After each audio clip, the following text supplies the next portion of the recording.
He said, I was away when I came up with Rockbusters. Yeah, indeed. Absolutely. I was buzzing about writing 40 minutes of brand new stand-up. Yeah. He equated that to coming up with Rockbusters. Should I be insulted, Steve, or is Rockbusters as good as everyone's saying it is?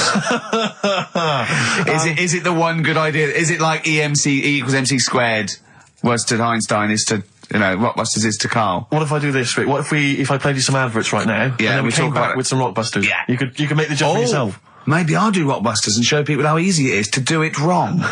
Adverts, then Rockbusters. And a cup of lovely coffee. Cup of coffee in the cup. Yeah, Cup. I want a cup of coffee. Placebo, this picture, XFM. What's Karl doing? What's he rooting around I don't know, at? but listen, while he's doing that, can I just say happy birthday from all of us to Shan. Her friend Terry said play some Placebo for Shan, so happy birthday to her. That's done. That's done. Cross that off the list. Yeah, that's another thing we've got through Dean, today. Rockbusters, please. Do you want to look at the prizes? I'll have a look at the prizes, see what people can win. It's an email-only competition, please remember that. All right, we've got the Later with Jules Holland Louder DVD. There's stuff on there from the Cardigans, Rollins is on there, Mercury Rev, Sonic Youth, the Datsuns, Queens of the Stone Age. No, wait a minute. They're all great bands, but I think they need a boogie-woogie piano over the top of everything they do. Well, hopefully Jules Holland would have Okay, helped. good, because there was something missing there on most of those tunes. Yeah, current album from Goldfrapp, that's there as well. What have we got this on DVD? The Life of Mammals, the complete series of that. A couple of we've got the Inspiral Carpets, again a 3 CD set of the best of the Inspiral Carpets. I don't know how they strung it over 3 CDs. And the best one-hit wonders in the world ever. And let me see. Oh dear, a 3 CD set. A 3 CD the set. best to inspire. I'm struggling. I'm assuming CD3 is just the Corals album. Anyway, there's some good feats there. You've sourced some good stuff this week. All right. Well. All right. Yeah. Here's your clues, here's your Rockbusters. Yeah. Right. Cryptic clue, a couple of initials, and you sort that out. Right. First what one. was Dr. Fox on about that we don't sound like proper presenters?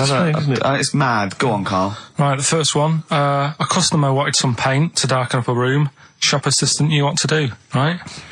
Customer wanted some paint to darken up a room. The shop assistant knew what to do. The initials there, CB.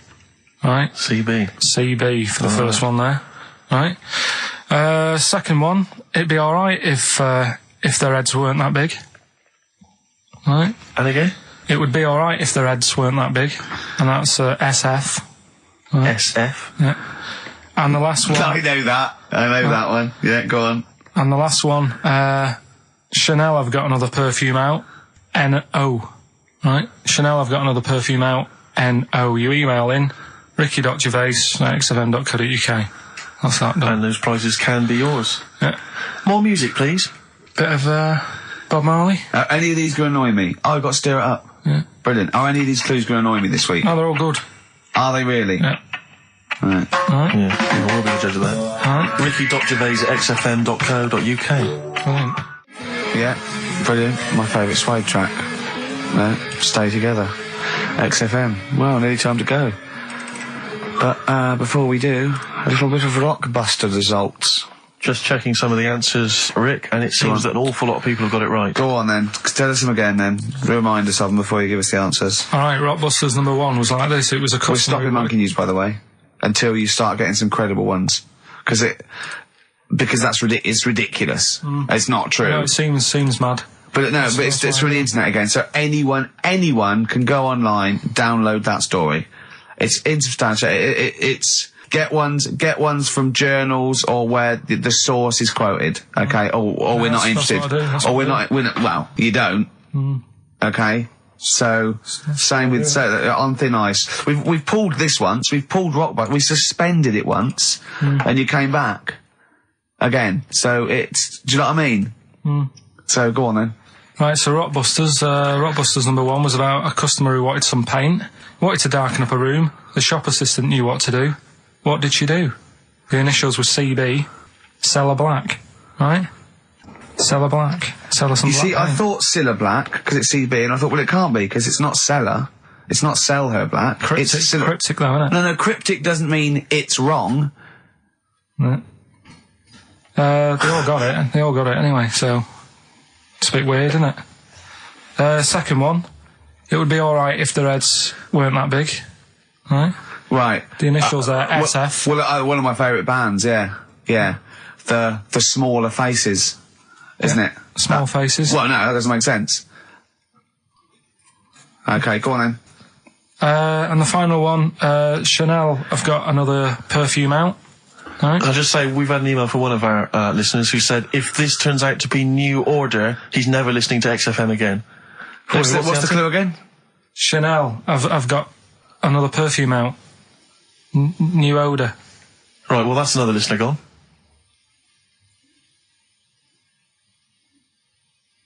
What do you mean? There's not a group called New Odor. No, it's cryptic. It's not. That doesn't mean cryptic. Wrong doesn't mean cryptic. It's like saying what animal I'm thinking of. Frog.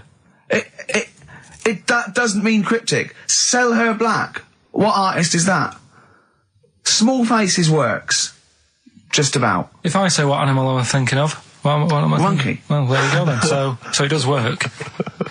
Play a record. Right? Play a record. So who's a winner? Ah, yes. Now I'm going to give it to someone who emailed in with the correct answer, and his name is Steve Martin. Really? And I'm giving it to, I don't know if you've noticed over the last few weeks, I've been giving the prize to people with just a kooky element to them, you know, if they've got people to start amusing name. sending their name in, like Barry Bumpfroyd. Well, don't worry, because I can spot if it's a fake comedy name. What was that last one we laughed at? I can't remember what it was. I think it was Gerald something. Yeah, it was. It was just like Gerald Smethurst or something. What's it? Preston? Gerald Preston. Why is that a funny name? Jerry Preston, a great guy, but for Gerald some reason, Preston, we laughed at that. he caught my attention. So this week, Steve Martin's caught my attention. Right. Yeah. When was the last time Steve Martin made you laugh? This Steve Martin? Dickers hasn't been... Yeah, we've had no correspondence from Dickie Anderson for some time, which saddens me. Little Dickmeister General, what is he doing out there? Has he got... What? He's got something better to do? Ridiculous. Pathetic, isn't Right, it? Well, that's the end, We've got the last song, so is there anything it's the end of Rockbusters, and it's the end of Monkey News. Monkey News will give you one more go for it, and it's got to be credible, it's got to be real, it's got to be true. We need to see your sources, it needs to be incorporated. Okay. Rockbusters, they've got to be real band names. New Odor. New Odor. New Odor. Just anything. Just brilliant. Well done to Steve, you got them all. So is that it then? Yeah. Brilliant. Well, cheers. I've enjoyed that. I hope your back's better, Rick. Yeah. And, Carl, I hope you buck up your ideas. Your brain's better. Yeah. Got something interesting about a brain, we can talk about it next week. Tell it now. No, I'll Quickly, what is it? No, we'll leave it. Oh, like that's a hook. Like people will be going for a week. Oh, I wonder what things are a Carl's brain. Was it a brain that drove a motorbike across to Switzerland? You've heard it. Anyway, Rockbusters, Carl. Yeah, should we get the ball rolling? Let me just find the gifts here, the little treats. We've got the album from the Coral, you know what I think about that. We've got Comfort in Sound Feeder. Well, it's just a novelty record, isn't it? Yeah. We've got on DVD more great comedy moments, favourite clips from the best of contemporary BBC comedy. We've got Partridge on the front there. We've got one of the guys from Red Dwarf and brilliant. Good stuff on there. Smash Hits, the reunion, more great 80s tunes. Kajagoogoo's on there, plus some stuff. Too Shy? It is Too Shy. Yeah. Actually, let me see if you can guess which one's from Tiffany. Well, yeah, I know it. The only one. I think we're alone now. Yeah, I think we're alone, yeah. Mel and Kim. Respectable? Mm-hmm. Human League. That'd be, oh wow, what would they have got, Don't You Want Me? Of course. Yeah. Yeah. Uh-huh. Last Take On Me? Yep, yeah. Well done. Madness. Baggy Trousers. Of course. Kim Wilde. Kids in America? Yeah, so there's just all those treats. If you like a song from an 80s band, it's probably on there. Yeah, okay. Plus we've also got on VHS, Graham Norton, some kind of best of compilation from his TV show. So, there are the, Hold on, is it the one where he talks to sort of female gay icons and looks at the internet? Because that's my favourite one. Right, there you go, let's do Rockbusters. Right, email only, of course. Yeah. You email in ricky.gervais@xfm.co.uk if you know the answer. Right, first one. Bit of a cryptic clue, if you haven't heard it before. Well, not cryptic, but go on. What is Carl thinking? If you go into France by boat, I'd get your fags on there, because it's a lot cheaper. Imagine Bob Holness. Sorry, we're out of time. Sorry, your minute's up. You've won nothing. I was reading that question out.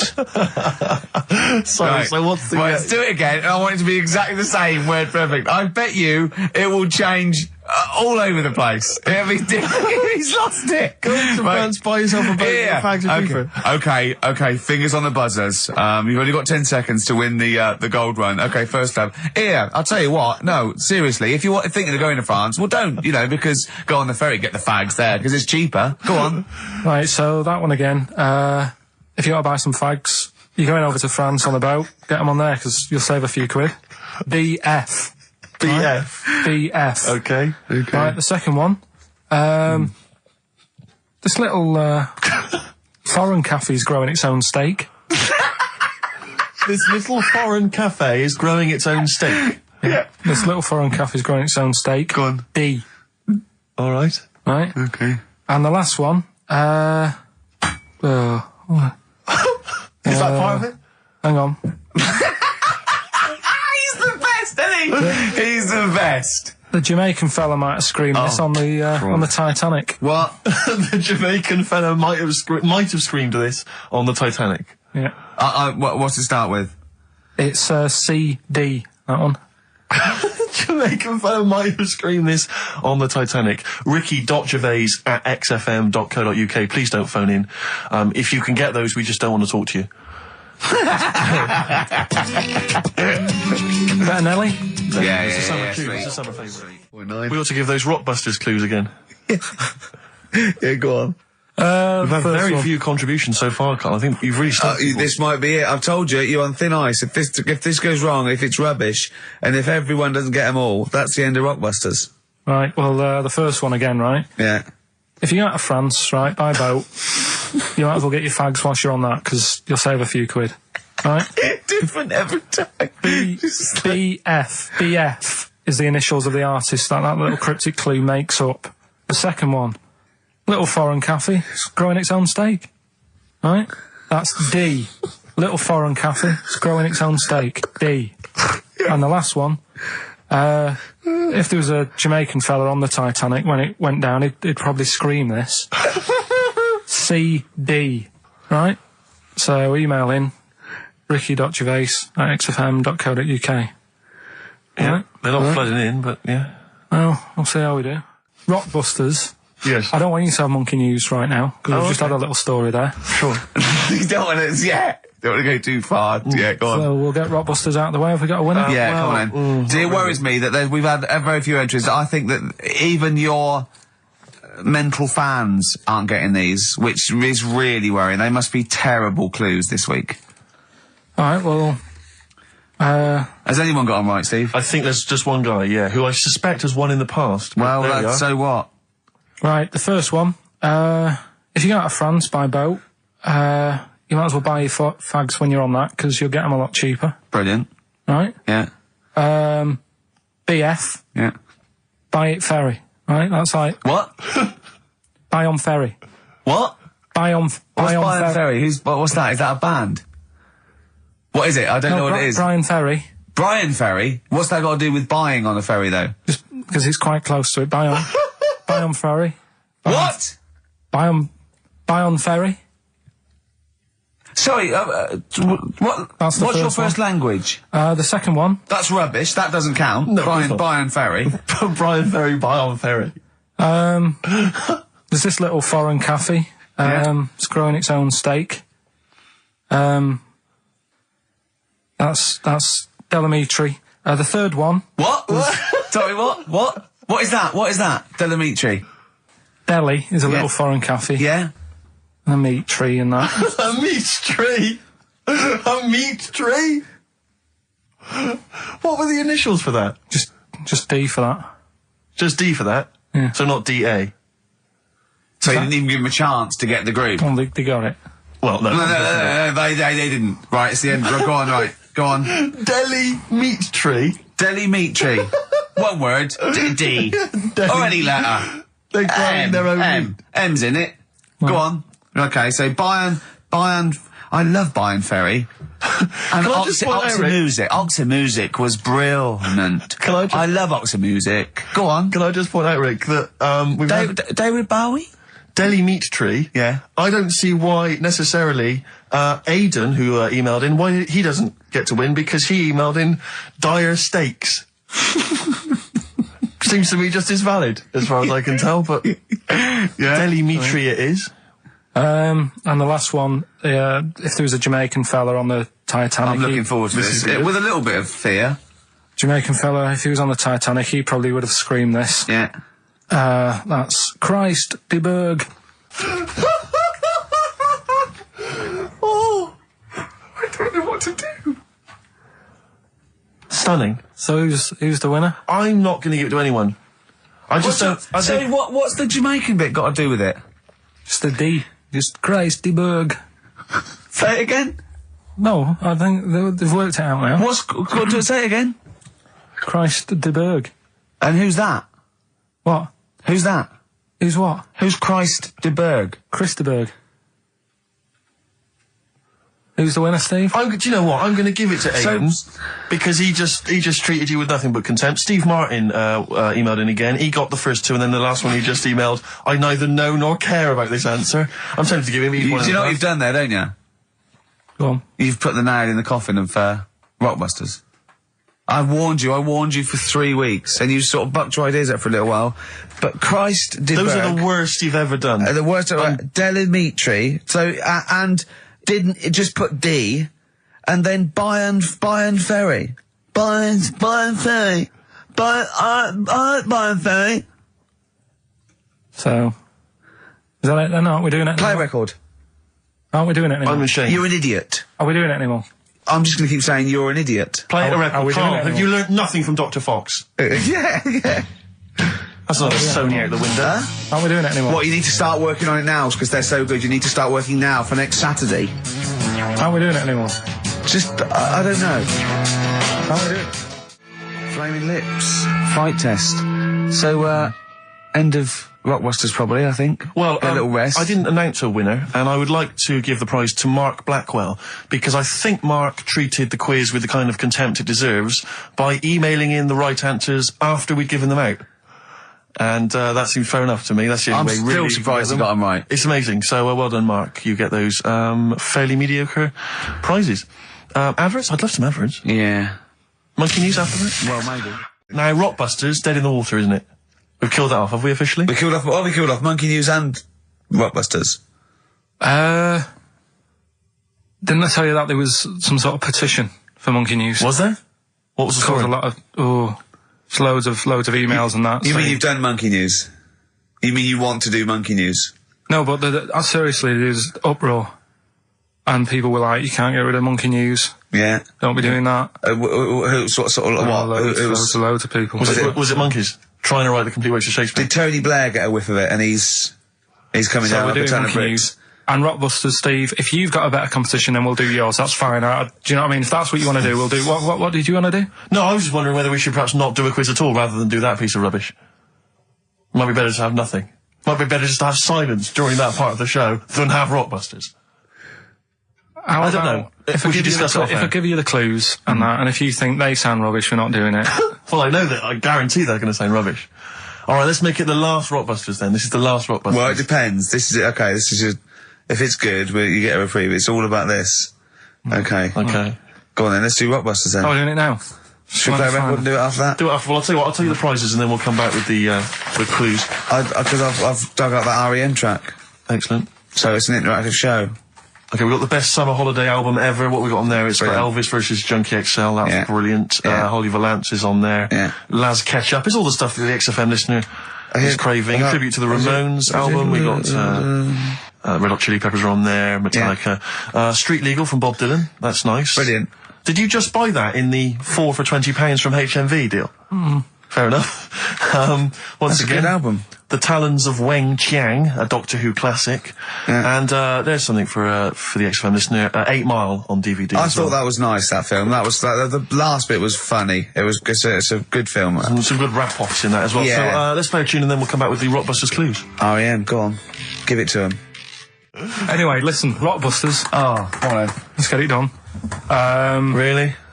Yeah. Come on then. Right, so cryptic clues and initials, you work it out, it's a band and stuff. Yeah. Right, Brilliant. First one. Bob Holness. The first clue, the doctor said part of the foot and the leg was no good, so he took him off and he threw him away. That's the clue, the initials TB. Okay. TB, right? The doctor said part of the foot and the leg was no good, so he took them off and threw them away.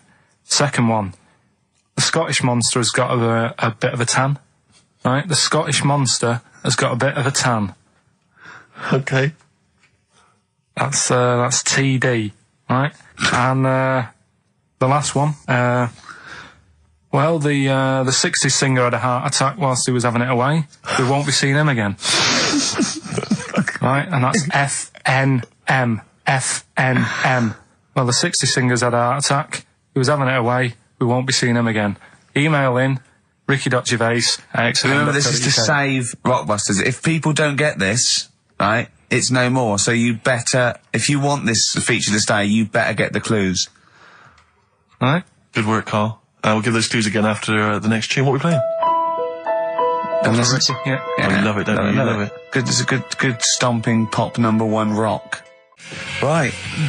Getting through it. It's the Rockbusters.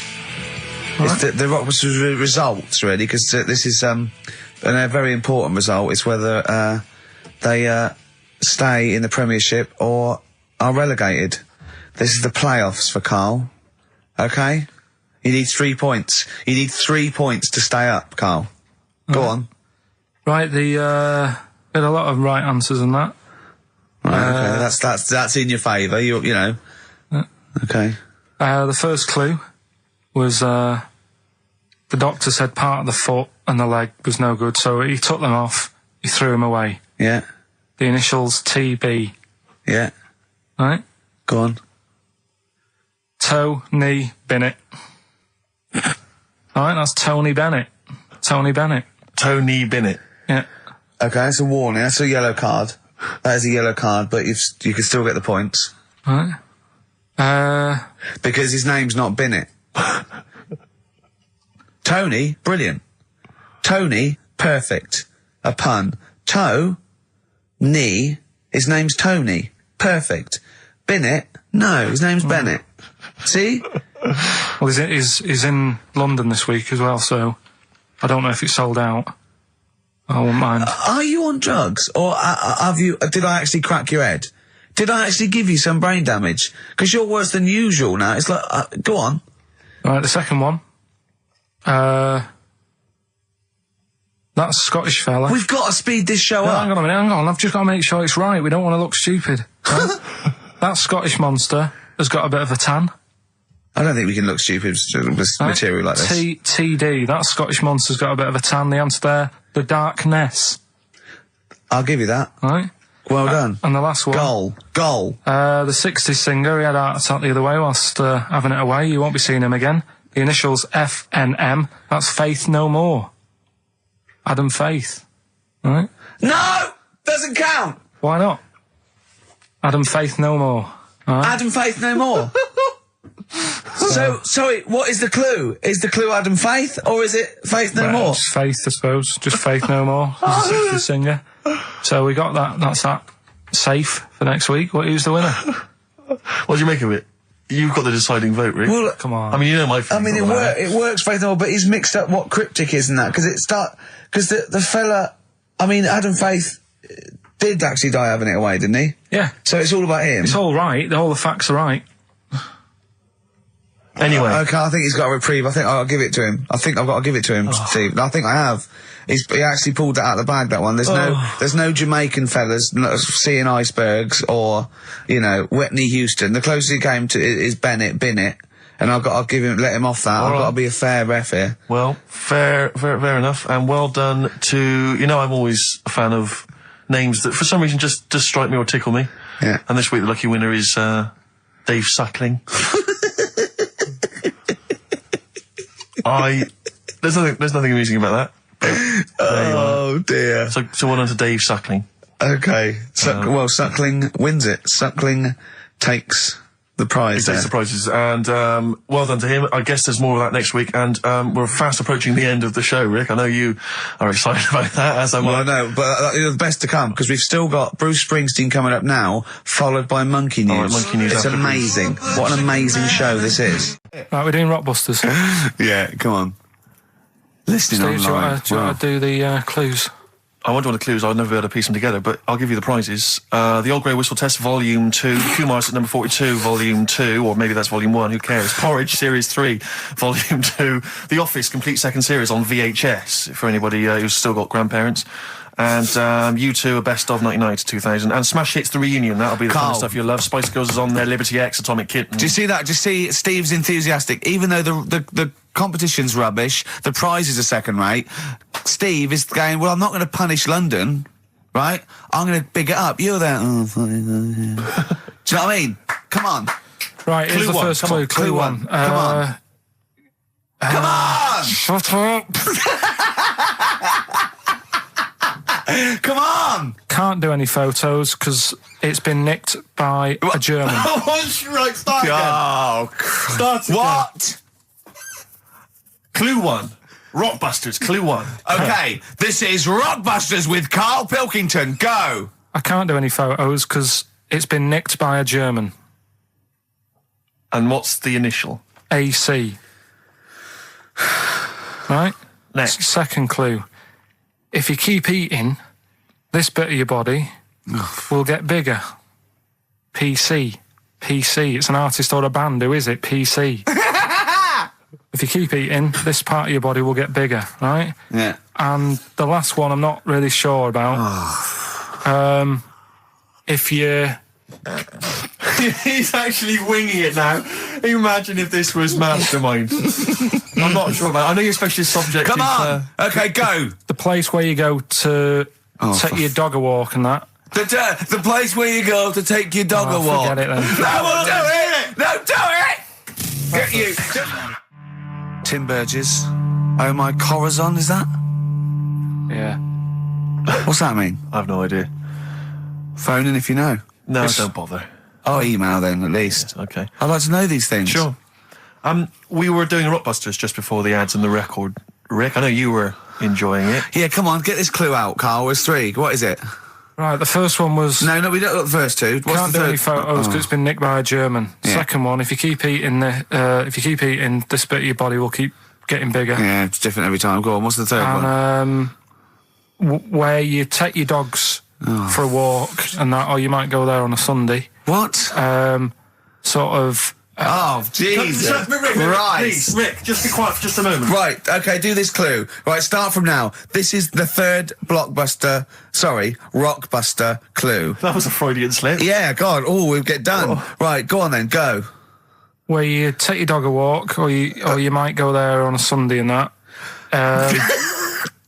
People sort of might taste that area. Right? Oh, it's rubbish. AP. Right, well, the other one's AP as well, isn't it? AP. What? I AP. see. Ricky.Gervais at XFM.co.uk. AP. A quick reminder of them again with the initials. Quick, Oh, go. this is such The rubbish. first one, can't do any photos because it's been nicked by a German. Second one, if you keep What was the eating... initial? AC. If you Don't keep, get annoyed, that's what the game's about, the initials. Yeah, if you keep eating, this bit of your body will get bigger. That's PC, right. right? And where you take your dog maybe on a Sunday and you go for a walk there and that, have a taste of it. Right? Different. AP, just email in and you win some stuff. Ricky.Gervais at xfm.co.uk. What rubbish. I wonder why we stopped this game. Talking of email correspondence, Rockbusters. Oh, Rick is okay. underway. People Have we are got monkey news? Absolutely loving that. Let's see if we can cram it in. Have we got a film? Yeah. We should do that then. Well, Let's finish do one thing and move Rockbusters. on. Jesus, calm yeah. down. All right, Right. Rockbusters. Let's get this third one out of the way because it's tricky. The When you say tricky, It's tricky to say.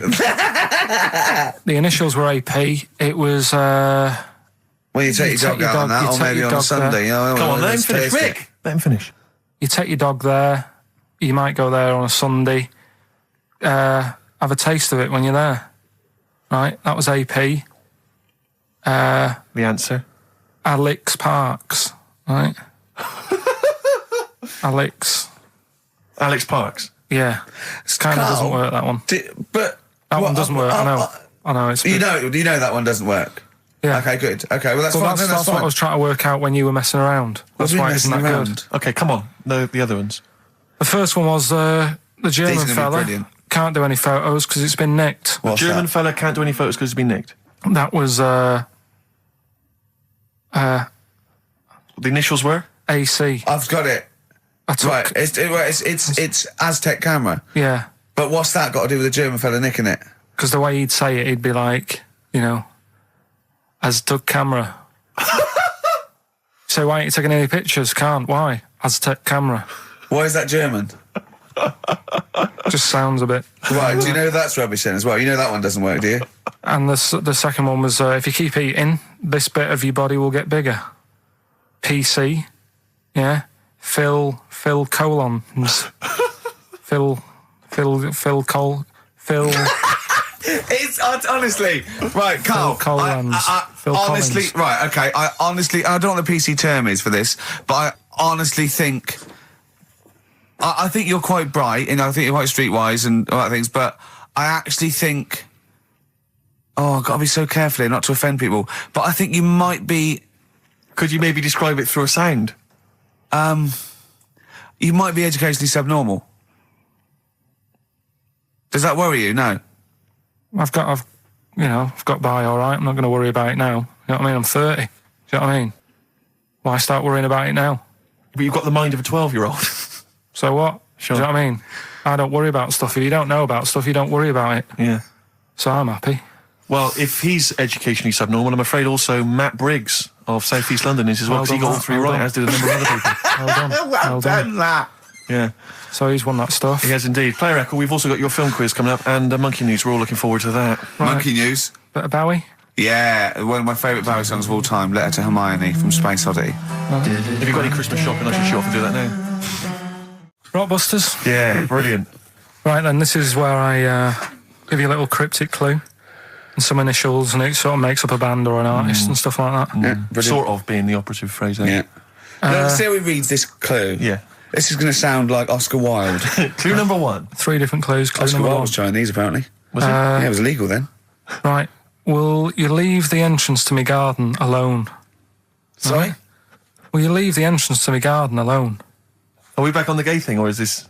This is the clue? That's the clue. Right. Clue for Rockbusters number 1. Will you just leave the entrance to my garden alone, will you? Right, that doesn't count because I know what it is. And what were the initials? What are the initials?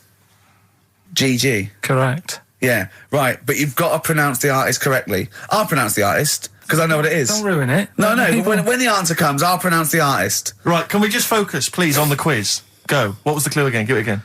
Will you leave the entrance to my garden alone? Stop messing with it, right? GG. Okay. Right? Next. Doesn't count. Next. Incorrect. Don't phone, but you can send a message on my mobile if you want, right? That's Yeah. T. It's another little easy one.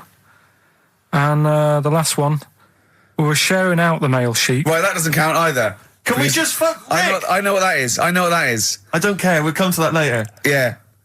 And number 3, we were sharing out the mail sheet, and I think I got the best one. Right? DG. DG. Yeah. So quickly again, will you leave the entrance to my garden alone? Stop messing about with it. Yeah. Right? GG. Yeah. Don't phone, but you can send us a message on my mobile if you want. Right? That was T. And the last one, we were sharing out the mail sheet, and I got the best one, so that's good. Right? DG. All right. Ricky.gervais@xfm.co.uk. Have we got any prizes? Do you want to have a look? Well, don't worry about it. Oh, this is don't worry about it. pathetic. Have we got any prizes? Just, look, the clues fine. are rubbish, the clues don't work, the show, this is pathetic. Play a record. That's what it should be called, and the clues don't work. Well, I think it's Rockbusters results, isn't it? Okay. All right. Brilliant. Do you want the prizes, by the way? Not really. Not bothered? No. Right, some videos and DVDs and that, yeah, some good stuff in there. VHS hype, Couple. $4.99. Is that one about TV weather? titles, what? There's the weather one. That's going to be on telly. Donald McIntyre. Oh, yeah. That's in there, if you want that. Yeah. He reckons Donald McIntyre ripped him off because he did a thing about how much it costs to have a chimp, cheap as chimps. What was the other thing you think someone ripped you off? Rockbusters? Ken Bruce on Radio 2 is doing Songs of Phrase. He was doing that over Christmas. I took 1 week off. He's in there. And when he heard that Donald McIntyre was doing a programme about wind, he thought he was moving on Auntie Nora. Right. So the first one, will you leave the entrance to my garden alone? Right, that was the cryptic clue. The initials were GG. Yeah.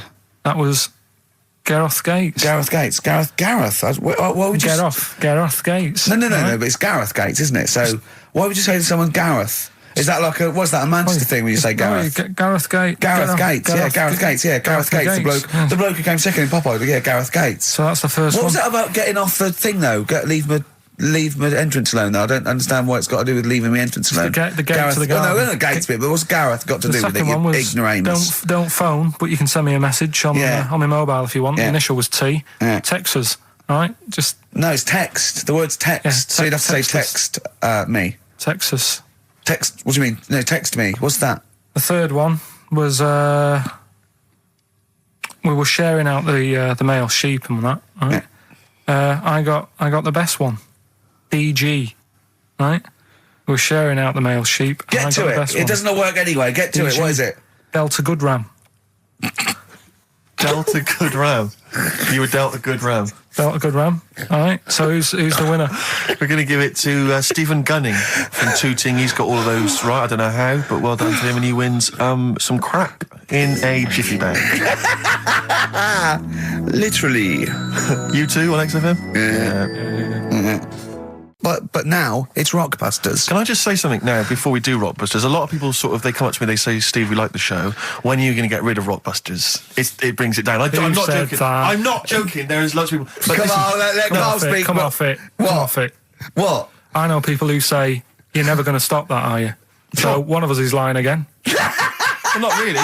You know, I'm talking about people who've listened to the show. You're talking about Suzanne, your girlfriend. Martin, he'll be at home now with a pad, getting ready to play. But I should just... Mike Freeman did encourage Carl on a couple of occasions. He even tried to get him through with the answer egg when we were doing that naming animal round. Yes. So, but I should just say that people think that somehow Ricky and I are endorsing Rockbusters, that somehow by allowing it on the show, somehow we think it's good or we appreciate it. And I need to point out that it's more like when a child comes back from school and they've done a painting. Yeah. It's crap. Yeah. But of course you've got to stick it on the fridge. It's bigger than the house. You've got to stick it on the fridge because otherwise the kid's going to get upset. In this next episode, you've got to remember the cat is bigger than the house. Exactly. Okay. It doesn't look like anything. The humans don't have bodies. Their legs come straight from their head. Yeah, Mummy and Daddy. Please welcome to the stage Karl Pilkington's Rockbusters. All right. Right, so cryptic clues, initials, cryptic. And you work it out and you email in and that. Yeah. First one. Yeah. Don't be stealing my tools. Take your sister's. All right, and the initials NK. Don't be stealing my tools. Take my sister's. Yeah, so that's like the cryptic clue, and the initials of the artist or band is NK. Right. Second one. Buy it if you want. Not bothered. Think about it. Come back. Right. Come back if you want. Start again, Carl. I lost halfway through. Right. Start that second one again. Right. Well, you can buy. It's different. Well, the first one was buy it if you want. Now this one was we'll write it down. Buy it. Right. Do it. If it's a cryptic clue, all the letters count. Do it.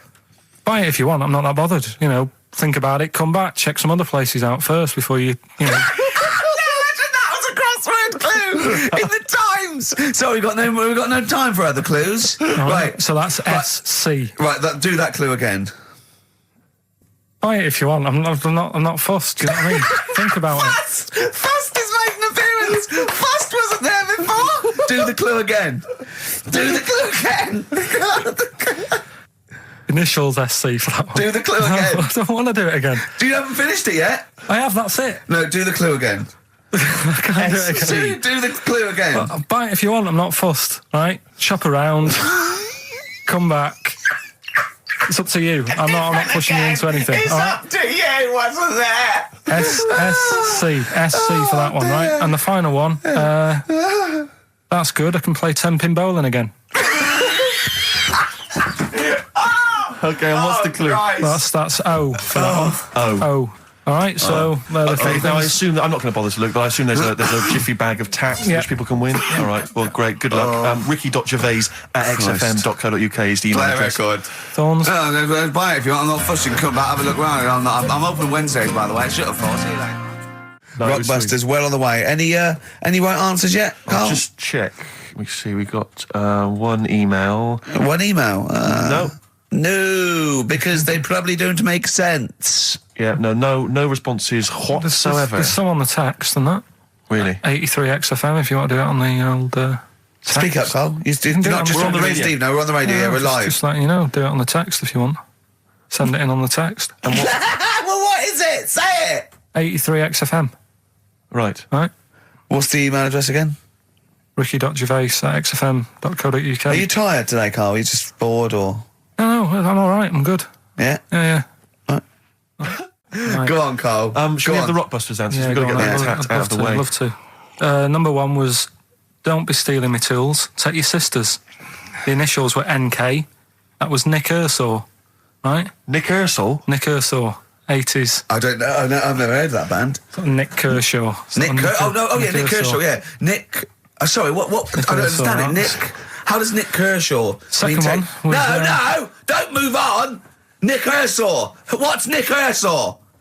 Jesus. All right. It doesn't count. It's Come on, not a moving clue. on. Let's just leave it behind us, all right? Second one was, buy it if you want. You know, I'm not bothered. You can think about it, come back, have a look around, think it over. I'm not fussed. The initials were SC. That was soft sell, right? That works. Yeah, Well done. That works. right. And that's good. I can play 10-pin bowling again. That's O. That's Outcast. All right. What? What does that mean? Outcast? You're out. You broke your arm, right? Got the Oh, cast that's off ridiculous. That's ludicrous. I mean, that's You ridiculous. broke your arm, you were in a cast, you got rid of the cast, you're outcast. Did Yes, anyone get that? It. Yeah. I mean, I am stunned. I think, to be fair, that was because how many bands begin with O? Yeah, I think that's why people got it. exactly. But they were guesses, yeah. I could probably make Oasis work if I tried hard enough. We've done that. Oh, pardon me. God. So, Outcast. That's ridiculous. Why is it ridiculous? But We've it's had worse than that. ridiculous. We've had worse than The that. leap to We've had bowling. worse than that! No, Imagine that! I remember when I did my wrist in, then it fixed, I went 10-pin bowling. Why did you do your So it's wristing? what you did. Brilliant. So next week's quiz is, what am I thinking? You're an idiot, Carl. Play a record. Who's the winner? Why did you do your wristing? Crash. I had a bit of a what? crash. Had a crash. You had a crash? Yeah. That sounds like a story we've not explored. Not much to it. I just went on a free sort of rally day. Got in this car. I'd been working all night, right? So I wasn't the best condition to be whizzing around a track in a car. Sure.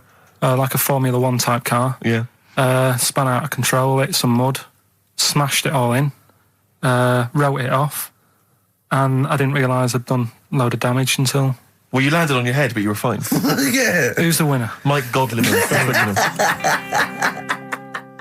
I sort of feel like, you know, one thing we've never done, Rick, is we've never pandered to people, but as it's the last show, we've got to give the audience what they want. Rockbusters? Well, yeah, and I was going to say things they don't want as well. And, you know, and well, just basically to keep a smile on Carl's face. Yeah. I say a smile, a sort of not quite a scowl. Yeah, he never really smiles. So, yeah, it's just really as a chance for him to have a go. It's like, you know, you indulge an annoying child. The only time Carl laughs is for no apparent reason. Yeah. What do you think, like... What do you mean? Well, sometimes you'll go... and I know you'll be thinking of what a monkey could do. Yeah, it's like people who've had electroshock therapy. Yeah! I just imagine tied down biting on Exactly, something. yeah. Biting on a big leather pad. Let me just tell you briefly what the prizes are. It's That, the number. that looks like a piece of shit. You got there. What's that? Let me tell you, Ray. Let me tell you.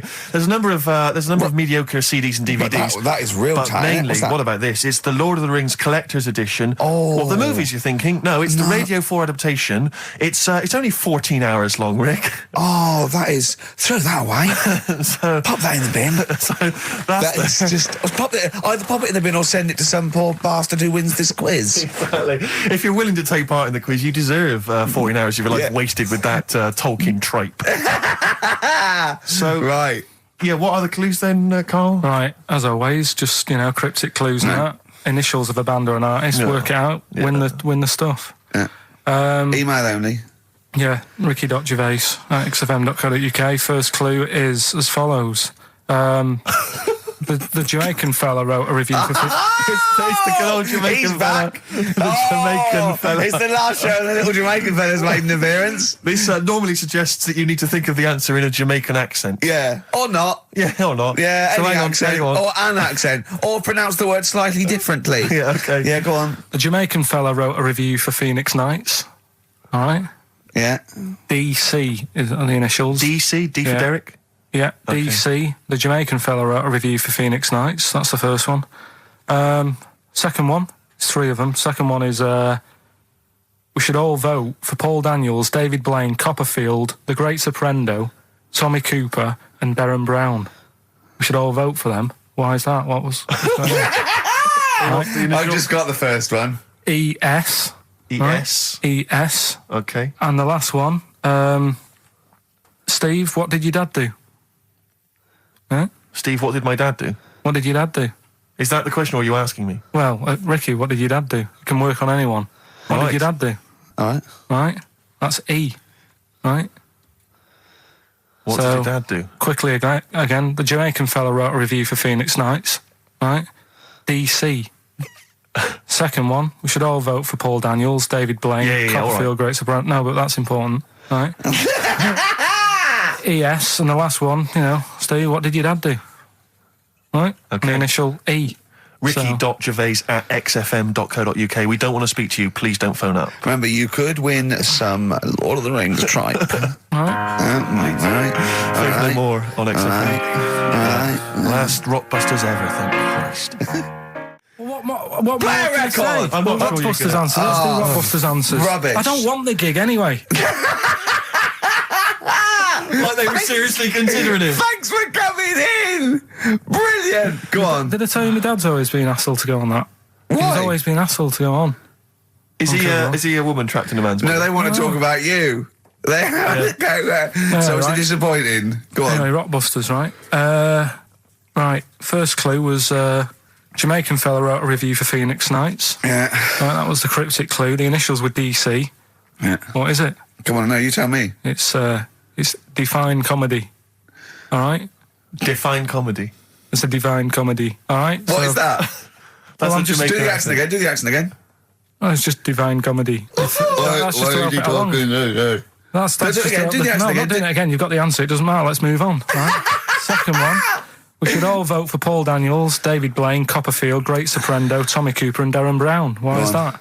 ES with the initials. Go on. Elec, Trick 6. Right? What? Elec, Trick 6. It works, so don't say it like that. I don't know what it means. Right, well, there's 6 people there who do tricks and that. Right? I'm saying we should vote for them, so you elect them. Yeah, but he said elect. Yeah, Electric 6. No, It elect works. though. Elect. Don't- No, don't. elect's not a word, is it? And the last one, I don't think elect's a word. Elect. Steve, You don't mean Alec, do you? It's not Alec Steve. Park. You're not trying to do Alec Park. Who won? third one, Steve, what did your dad do? I don't know. That was E. Could work for anyone, it didn't have to be Steve, right? That was Erasure, right? Erasure. Erasure. No, it doesn't work either. It doesn't work Kinda either. does work. It No, does it doesn't work. work. Doesn't work. Who's the winner? None of them work. None of them Well- work. Another pile of crap for the mind of little stupid. Go on, Oh, Steve. I'll give the prizes to... Dopey little. I'm going to give the prizes to Martin Williams from Oh, Flintshire. I don't know where Flintshire is. He says that he's promised to listen to the Lord of the Rings. And by listen, he means sell them on eBay. Yeah. So, thanks God. for coming in. Stupid. The end of Rockbusters from the stupid little shitty brain. I'm going to say it of Pilkington. Bobby Womack across 110th Street on XFM 104.9. I'm Ricky Gervais, with me Stephen Merchant, and over there Karl Pilkington. Can I just remind people that... A man so stupid it isn't actually offensive.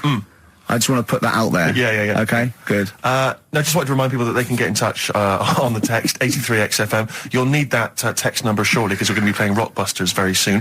Gav has texted in, and he says quite simply, "What's happened to the webcam? All I can see is a bald monkey." Well, you're absolutely right. We'll try and get that sorted out for you. But we're rockbustering now. Do it now. Should we do it now? Say it up now. Okay, great. Yeah. Well, So you should just remind people, Rick, particularly if they're trapped in Antarctica for the next 3 months, what this game is. Well, this is Blockbusters, just totally ripped off, and the clues are bands and artists. Carl says they're cryptic clues. They're not cryptic clues. They're more like, what word am I thinking of? They're tenuous. Some of them don't work at all. So it's really, are you in tune with a shaved monkey? I mean, it's nearly embarrassing to get the clue. I pride myself on that I don't really get them. And I'm sort of proud of that, because you shouldn't. Yeah. But anyway, I think I've given it a big sell. Yeah. Now, you do win Tat today, but the big prize is going forward to be in the draw in 5 weeks' time, when there's a signed Homer that I got Matt Groening to draw. If you go to rickygervais.com, you can see him drawing it. It's an original. Well, if they want to see it, they can go to xfm.co.uk/Ricky, and it's actually, just click on it, you can have a look at it. Oh, you can see all the pictures there, can't you? There's also a signed Nigel Tufnell poster, and us three as Flanimals. But there's a little actually video clip. I was on rickygervais.com. You can actually see Matt Groening drawing it. Well, those prizes are the ones the big prizes you can win in 5 weeks' time if you get to the grand final. In the meantime, it's the usual selection of mediocre gifts which will be given away. That we found in a drawer that people have sent us to give away. First up, we've got I think most people agree, the mediocre John Travolta film Ladder 49, which I think barely made it into cinemas over here. No. We've also got on DVD. And we're giving that away. We're giving that away. Brilliant. On DVD, the TV series Grumpy Old Men, which I think is repeated every single night on BBC Two. Oh, and that's free as well, is it? Yeah, that's free. Oh, okay. We've got the complete third series of Alias. Great gift, only if you've seen the previous 2 seasons. So, is that the one I'm in? I don't know, possibly. French and Saunders at the Movies, a collection of all their hilarious movie spoofs. Again, on television, I think every Friday.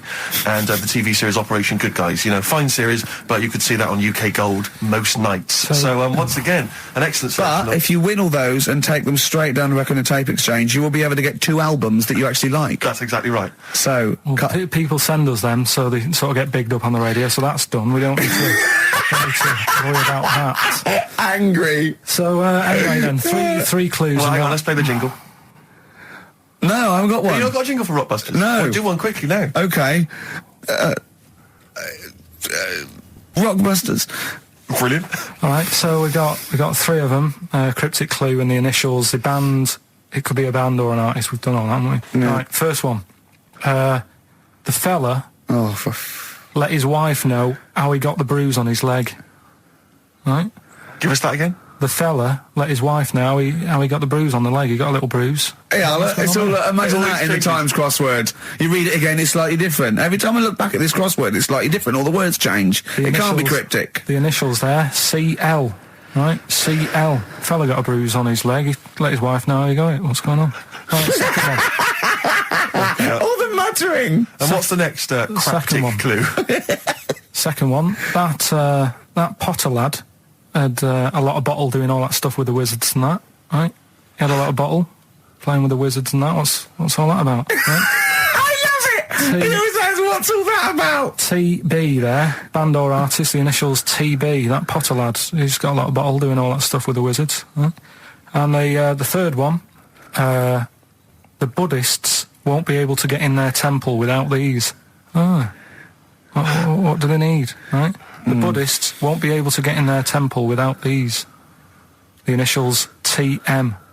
Right. 83936 is the text number. We don't want to receive emails from this because we can't be bothered. So just a quick text. Make sure you include all 3 answers. We're not interested unless you've only got. You need to get all 3. Yeah. But the winner may only get 2. But it's the first one with the most right answers. Yeah. And if that wins all those DVDs. Alias is a box set, to be fair. That's pretty good prize, that one. Oh, you could get 2 CDs when you take that down to Record Tape Exchange. And you don't need to see the first 2 seasons because you won't know what's happening anyway. Oh, okay, fine. I'm excited to think that there's some people now in Antarctica just scrabbling around to get a pen, just trying to figure them out. They'll probably stew on that for the next, I don't know, 2 months. XFM. Thunder Road by Bruce Springsteen, possibly the greatest rock song of all time. I don't know. Big words. Big words indeed, but I echo them. Well, we're running out of time. We've got to get on with the show. It's near the end. I hope you enjoyed it. I hope the scientists stuck in a big, hut in the middle of nowhere in pitch darkness, 10 of them. I imagine they've been fascinated, Rick, by the finger up the arse discussion. We had Chinese don't age well, gingers. All that. The big fat kid. Well, actually, they're probably secure in the knowledge that if they want to kill some time and it's dark, there's nothing better than stick your finger up someone else's ass. Exactly. So enjoy that. But they've been hanging on for Rockbusters clues, I imagine. Here's the answer. So give us the clue again quickly. All right. So the first one was the fella let his wife know how he got the bruise on his legs. Go on. Right, that was Courtney Love. Yeah, Courtney Love. So that's Courtney Love.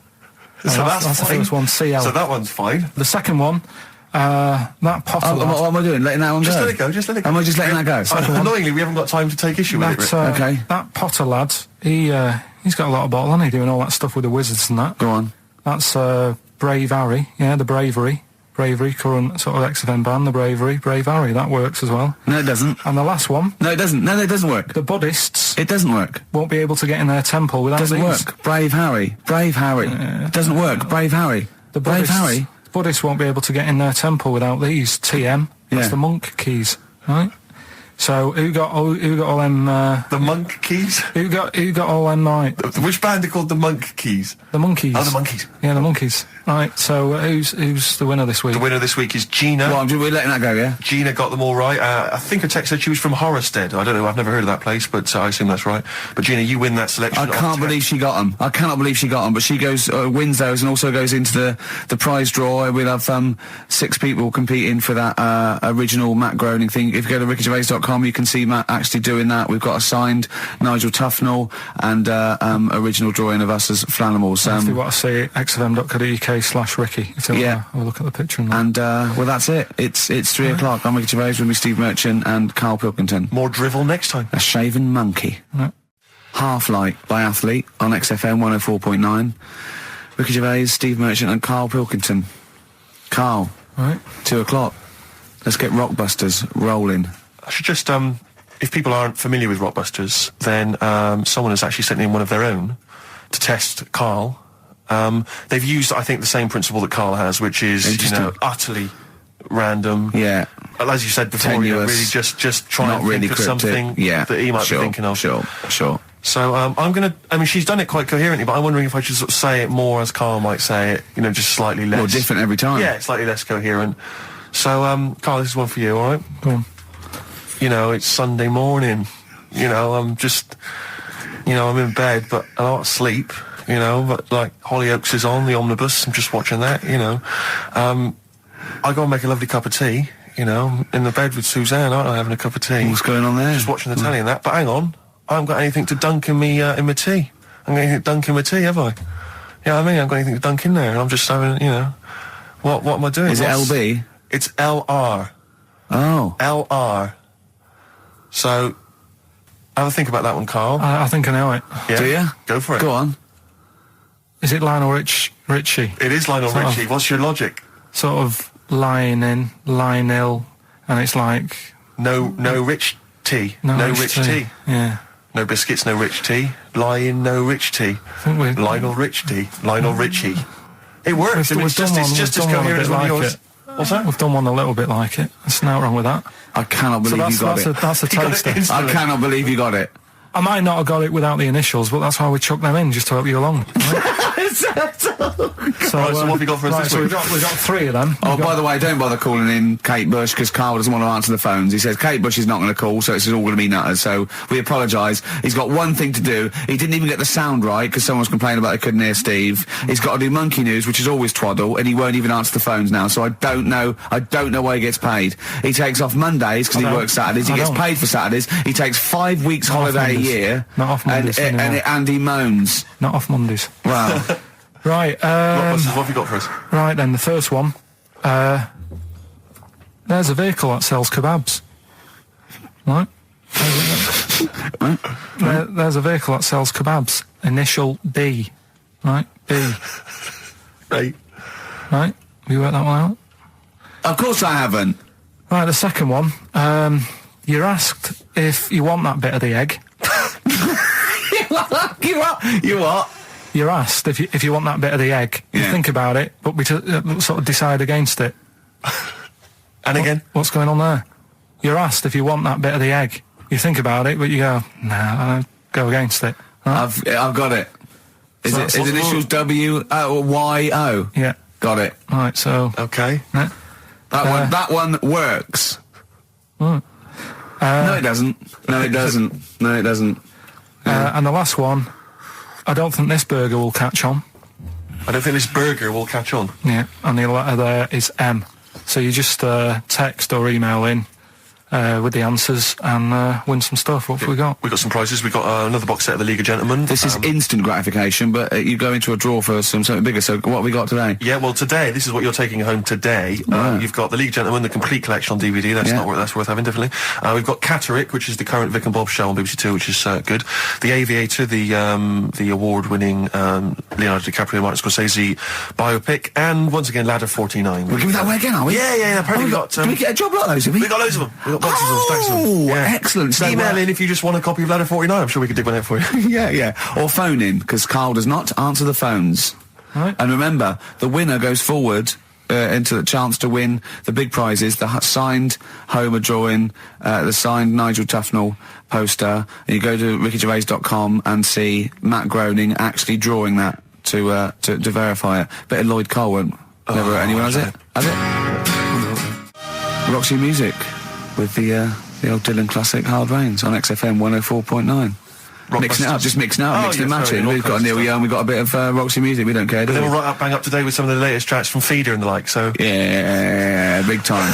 But it's what we're waiting for, is the Rockbusters answers. That's right. Right. Okay, give us the clue, give us the answer. Right then, first one. Oh, yeah, because we haven't got long for monkey news. Don't worry about it. First one. There's a vehicle over there that's It's changed. selling kebabs. Oh, it's changed, go on. Initial D. Yeah, what is it? That was Donovan. Okay. All right, yeah, okay. Yeah. That Good. worked. I'll give you that. Yeah. Second That's a one. real clue. Well, they got it, like they always do, so they're always real clues. Second one. You're asked if you want that bit of the egg, right? You think about it, then you decide against it. I think I know this one. What was the initial again? Y-O. Is this John Lennon's wife, Yoko Ono? Yeah, that's right. I think that was her name, Yoko Ono, wasn't it? Yeah, it's Yoko No. that was- It was Yoko No. No, you've got it wrong. You're thinking about it. You're asked if you want a bit of the egg. Yeah. You go, yolk. You think about it. Oh no. Oh, so you say it twice, you stutter. So No, it's no. Yoko Ono. No, you didn't No, her wrong. name's Yoko Ono, though. Yeah, Yoko Yeah. Ono. Listen to the clue again. Okay, no. Listen to the clue. So what you say is, do you want this bit of the egg? You think, what, the end of it? No. Yolk, oh no. That's Yolk, right. oh no. Yolk, oh no. Yolk, no. Oh, yolk. Yeah, go on, brilliant. Yeah, okay, yeah, Yoko, no, yeah, go on. Works Yeah, perfect. next, yeah. And the last one was, I don't think this burger will catch on. That was initial M. Yeah. McFly. Right?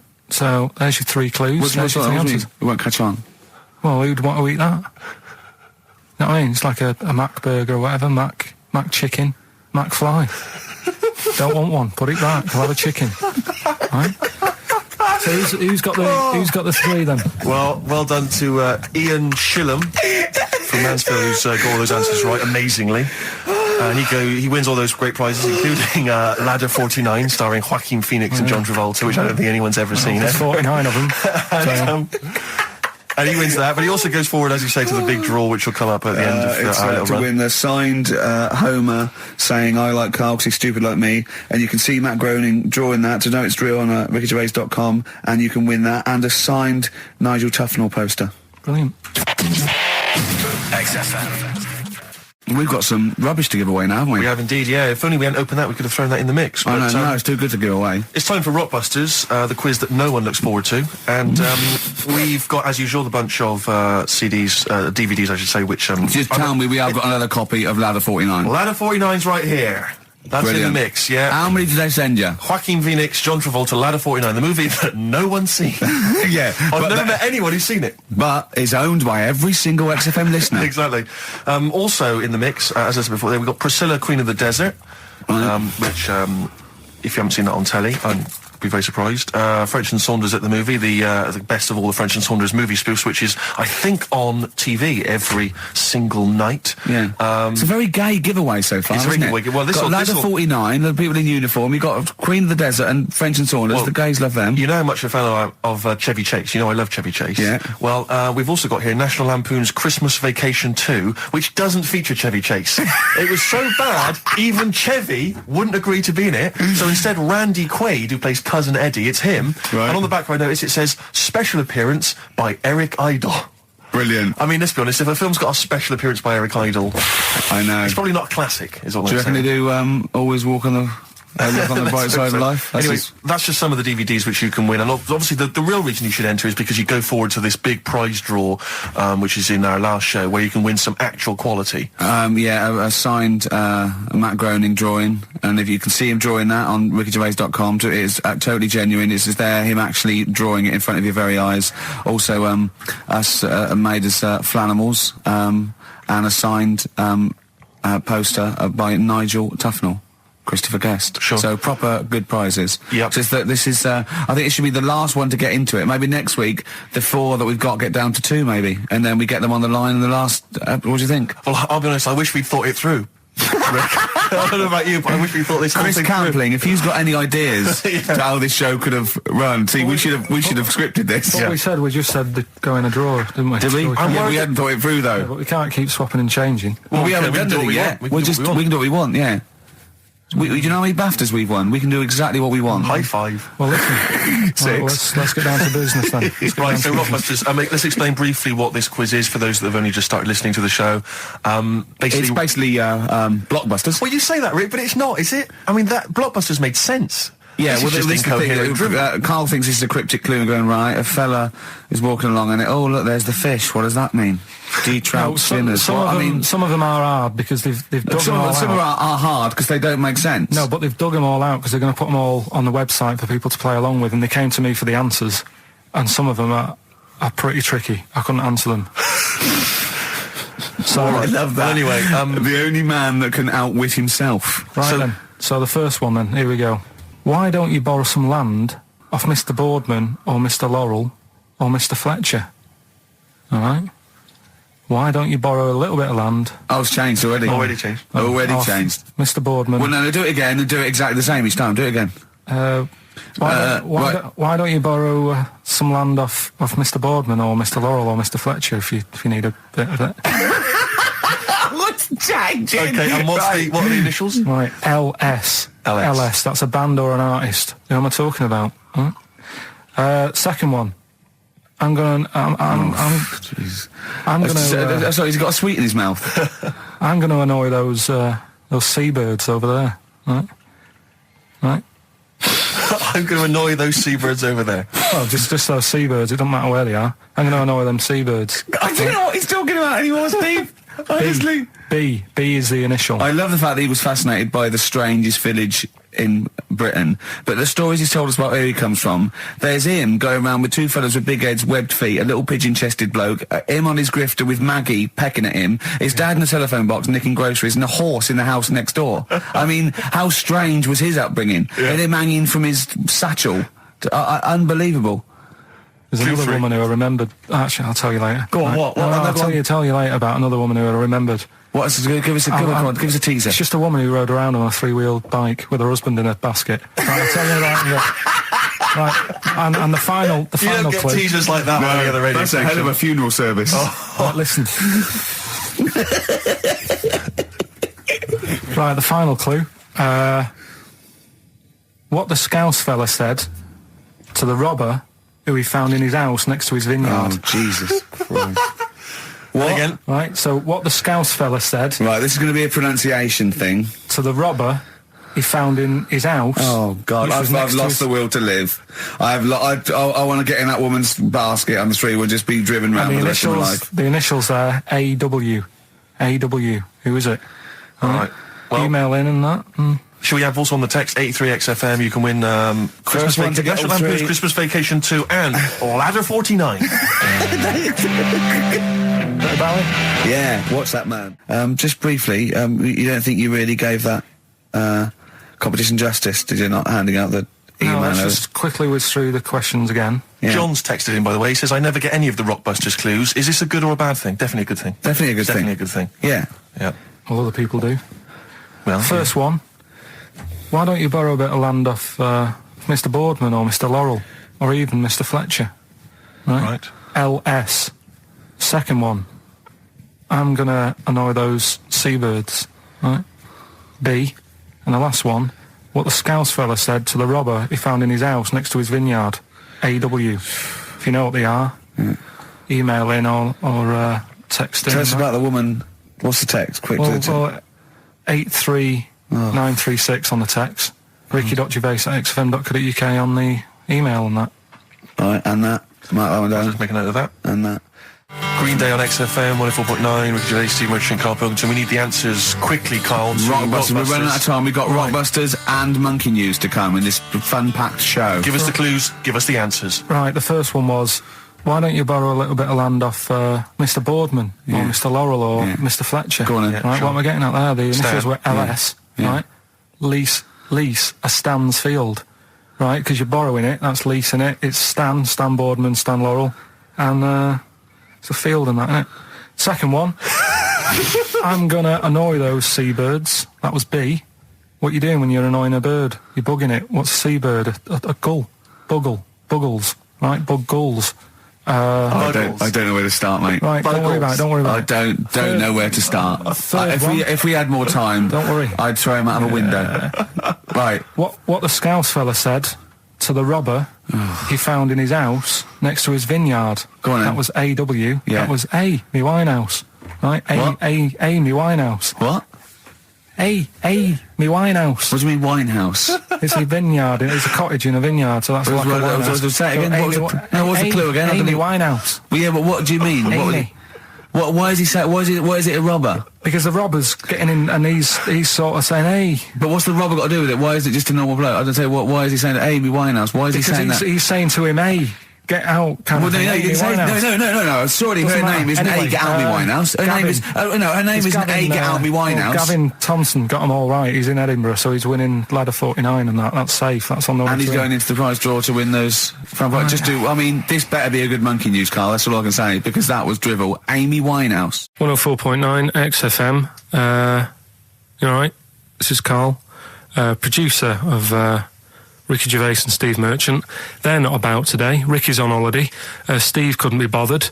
So I'm left here with all the DATs. That's a digital audio tape of all the shows they've done since they've been here over the last, I don't know, year and a half or something. So we'll play you some of the best bits. All right, so here's the first bit. Here's a problem that someone's emailed in. We're taking emails today. If you've got a problem, a concern, or, just a general query that you think Karl could answer for you. It could be about anything. It could be about some of the big kind of philosophical questions. Yeah. It could be something to do with war or famine, anything like that. Or it could just be a personal dilemma, something that's happening locally. Anyway, this seems one that I think you and your father have probably come across this sort of dilemma in the past. Yeah. And I'd be interested to know what your take is on it. Let me see, this is from Lee Matthews by the look of it. He says, he lives in a suburban area where the local teenagers also live on the same road, and they're running riot. They're smashing wing mirrors off the cars, they're crashing into parked cars on their skateboards, and they're just generally making mayhem, night and day. What can he do to stop this going on? The parents of the kids don't seem to give a damn. Anyone who complains to them, they just say, "Oh, piss off." The police are useless because they never catch them in the actual act of violence, which is what they got to do to apparently convict them. So they don't know who to turn to, really. It's rather like when a little old lady went and got the A-team, and he was dressed as an elderly Chinaman. Exactly. She knew who he was. Colonel Decker didn't have a clue. Yeah. You see, it's weird because now it has got out of hand. Sure. Do you know what I mean? Like years ago when I was growing up on the estate, you had problems, but not like you have now. Do you know what I mean? Summers were nice as well, weren't they? Well, right. And police are getting shorter and younger. But you yourself kind of admitted in the past that you were something of a tearaway. You didn't do anything like these kids here. The thing is, I was scared that if I got caught doing it, my dad would go mad. Yes. And I remember smashing a car window by accident and legging it in the lounge and sort of pretending to go asleep on the settee. Right? Genius. And I heard a knock at the door. He chloroformed himself just to be unconscious when his dad came home. And there was a knock on the door, and I thought, oh God, this is a fella he saw me. I was chucking a stone in the air, seeing how high I could throw it. Of course you were. Did it keep landing on your head? That would explain a lot. And it came down. Chucking a stone in the air, love it. To see how far I could throw brilliant. it. So, I wasn't bothering anyone. Did you invent that game? Right, Did you get the stone for your birthday? Go and play with your stone. He gave one to Suzanne. Karl, go and play with your stone. The thing is, right, and it came down at a funny angle, and of course it did. It ate the back of this car, and the back window is the most expensive because it has that heating thing in it. Yeah. In case you got a frosty window. Yeah. So I thought, oh God. So I legged it in, got on the settee, went to sleep, knocked at the door. Genius. It's a brilliant plan. It's a brilliant plan. I couldn't be guilty. I'm asleep. So I love the idea. So the thing is, our lounge used to sort of, you could see in from the door, right? So this family who saw me do it, saw me asleep on the settee, and my mum said, go and get the door. And I sort of went, oh, as if I'd been asleep. Yeah. I went to the door, like, rubbing my eyes, and the fella said, what did you run off for? I saw you. I was like, oh, no. And I didn't see my dad. I went out. It was when he was working sort of evenings. So I went out so I didn't have to see my dad. And then the next day I came home from school, and my dad said, 45 quid. Ooh. That's all he said. That's all he he said. looked at me. And then you fell asleep when he went, wake up. You know what I said? No, 45 quid. Now the thing Carl. is, he didn't have to do anything. £45, Carl. Now, I know you were saving up for a brick, but you can't have it. Yeah. Just So, equally, if you're doing a bigger crime, a bank job or a murder. Remember to take the stocking off your head, because if they wake you up and go, why have you got a stocking on your head? Just go, oh, I had a weird dream. Right. What are they again? Is the tip included? Yeah, go on that one. Right. In Turkey, Nice. it's not, actually. Mm-hmm. That's where I went, and there was them little fellas after Suzanne in the kitchen. What? What do you mean? We went to Turkey. You went to Turkey and there were some little fellas. Well, they had quite a few sort of midgets working in the kitchen. Why? Is it a theme? No, Was it a theme holiday? I don't know. Might get them cheaper or something. Was it? So they were get them working, cheaper? They were working in the kitchen, and one of them fancied Suzanne and kept sort of eyeing her up, and she was winding me up saying, "Oh, Not eyeing up and down, just eyeing her up. Anyway, no. So What anyway, was she doing in the kitchen? no, it's like a pick what you want to eat type buffet, but you have people clearing the tables and that ready for you to come along. Are they low tables? And he was just keeping an eye on her. What did he say though?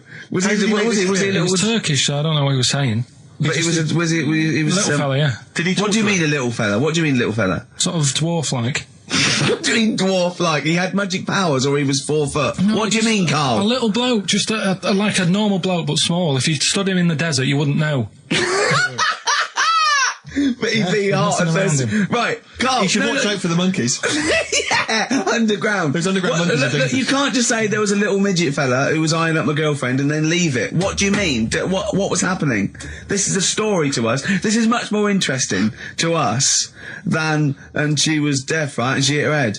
That's much more I don't interesting. understand how it manifested itself. Did he come over and say something?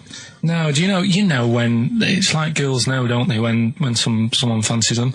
What do you mean there was lots of them as well? Do then? they? That's worth knowing. Listen, right, come on, right. So you went to this holiday, yeah? Yeah, well, and you went into the dining room or something? Yeah, downstairs. And you looked You over thought, the this is kitchen. odd, there's no one serving. Yeah, and they go, Wait a minute. hold on, you looked down and there was a little waiter. There was loads of them running around busy. Why, though? Why did they get It's summer. What do you mean? Because it was There's loads of summer. them. They had more of them They on. come out in summer. They come out in summer. What do you mean they had more? What do you mean? Because it's busy, isn't it? Well, no, but they Summer. hibernate in the Why winter. were they all midgets? I don't know, maybe it doesn't heat stunt your growth or something. No! Well, they just happened to, maybe it was a thing that they did for tourists or something, I don't know. I just got on with my meal. It was a holiday, do you know what I mean? God. Right, So some midgets serving. I'm not going to ask any questions. Right, okay, yeah. So they're all little fellas running around, and this one always was like, oh, do you want a new serviette? You know what I mean? Going out of his way to sort of... for turning on the charm. Yeah, he was going out of his way. The others weren't. Right. I think what was happening is he'd been working with Santa all till winter. Yeah. This is sort of little summer break. This one He was hadn't your seen a girl. waiter, and so he was being polite to you. Maybe. But what did Suzanne say then? Well, she was using it to wind me up. What was she saying? Oh, he's... Oh, just like, look. He may be small, but he's Well, built like a... Yeah, he's all man. so Were you jealous of a midget then? You were jealous of him? it is a bit annoying, isn't it? Why? It wouldn't bother me as much now, because I've been with her for ages. Right. But at the time, that might have been one of our first holidays, and it's like, You don't want to be what's going on? I stolen away paid by- for this holiday. And then you get off with a midget? Yeah. Oh. So anyway, But it doesn't matter because you got chatted by a bearded lady. So. yeah. tell you what, no, that's got nothing to do with that. What were you going to say? What were you going to say? I was going to say the hotel was half board, and maybe. Oh, right. I thought you were going to say it's just one of her shortcomings. So listen, right? Play a record. Carl. Oh, He said oh God, it's like a child or a cat when it's confused. He went, Steve reckons in ancient Greece, right, it was better to shag a bloke than a woman. And I went, well, yeah. I mean, that's about the male being sort of a first-class citizen. Yeah. Much better, wasn't it? An aspiration to sleep with a beautiful man than a beautiful woman. Women were lower-class citizens, so therefore men were seen as higher class. So to have sexual relations with a man there was no shame in that. No. In fact, it was looked upon. And I said, well, ancient Rome. I said, Nero. He sit in his big jacuzzi and he used to get, pretty boy men to just go into the water and just nibble at his testicles while he was having a wash. He didn't do that. He did. Yeah. And he's not a gay fella. No. Well, no. I mean, I don't know about Nero, but I mean, it wasn't a case of a big delineation between what was heterosexual and what was gay. It was just, whatever you. So what did this fella do then? This one who's having his. Well, he was pretty much top boy, Nero, for a while. He was in charge. And you did what you're told. If Caesar or. But why were people going round there? Why didn't they go? Oh.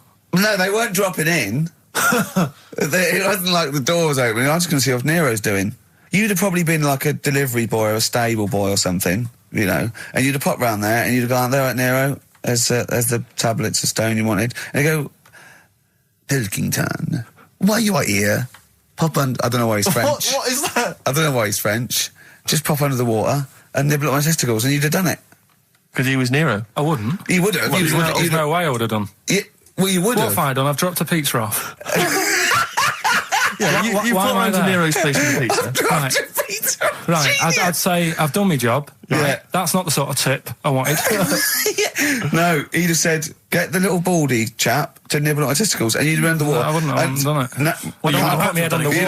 Right. No, I wouldn't have done it. Can I just say this, Steve? Not only would you be nibbling at his testicles, you'd have been going mad. You'd have been noshing him just for extra. You'd have been doing everything he wanted. You'd have been going, he'd have gone, I didn't ask you to do that. You'd have been going mental. They'd have been chewing, slurping, smacking, poking. You'd have chopped. You'd have gnawed his packet off. You'd think you were eating Walker's crisps. There'd be bubbles. There'd be flood. Oh, it'd be horrible. All right, this is Karl, the producer of Ricky Gervais and Stephen Merchant on XFM 104.9. We're playing out some of the best bits. Hope you're enjoying it. Here's another one.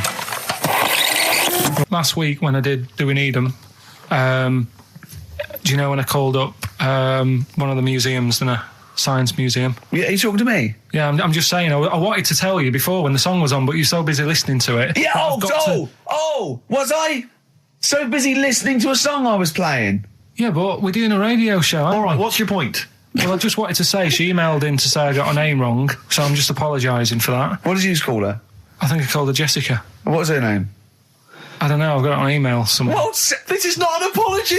No, I'm just saying... You've got it wrong again! You've not even said her real name! How is that an apology? Well, I remember, I read the email, so, yeah... Who are you apologising to? I think her name's Jackie, I think. Oh, you've got it wrong again, haven't you? Well, anyway, and she just said if you want to see dinosaurs and that, go to the museum. You were complaining about that as well, weren't you? You went to a museum and there was too many dinosaurs. He said you just need 4. No, well, Steve, have you been to the one in Knightsbridge? I think this so. This one that I called up, right? It's nice. You go in, you get a good collection of stuff. You walk in, there's 3 or 4 dinosaurs. You've had enough, right? I went into New York, right? I went to the museum there, hundreds of them. You can't move for dinosaurs. Yeah. It's almost like they're responsible for them being extinct. There's loads of them. So all I'm saying is, if you want to see a dinosaur, go to the one near Knightsbridge. They've got a nice selection, some old vases and stuff. It's worth going. So... some people emailed in the songs with stories in it. One of them was Babushka, and he went, what's that? And I went, it's Katie Bush. I went, what is it? I said, it's about a woman who dresses up as another woman and seduces her husband. He went, they wouldn't work. Just dismissed it like that. Why do you think it would work? Because you'd know. I mean, say like, right, Suzanne, right, who I go out with, right? She can see me from, say, if I'm coming down the high street.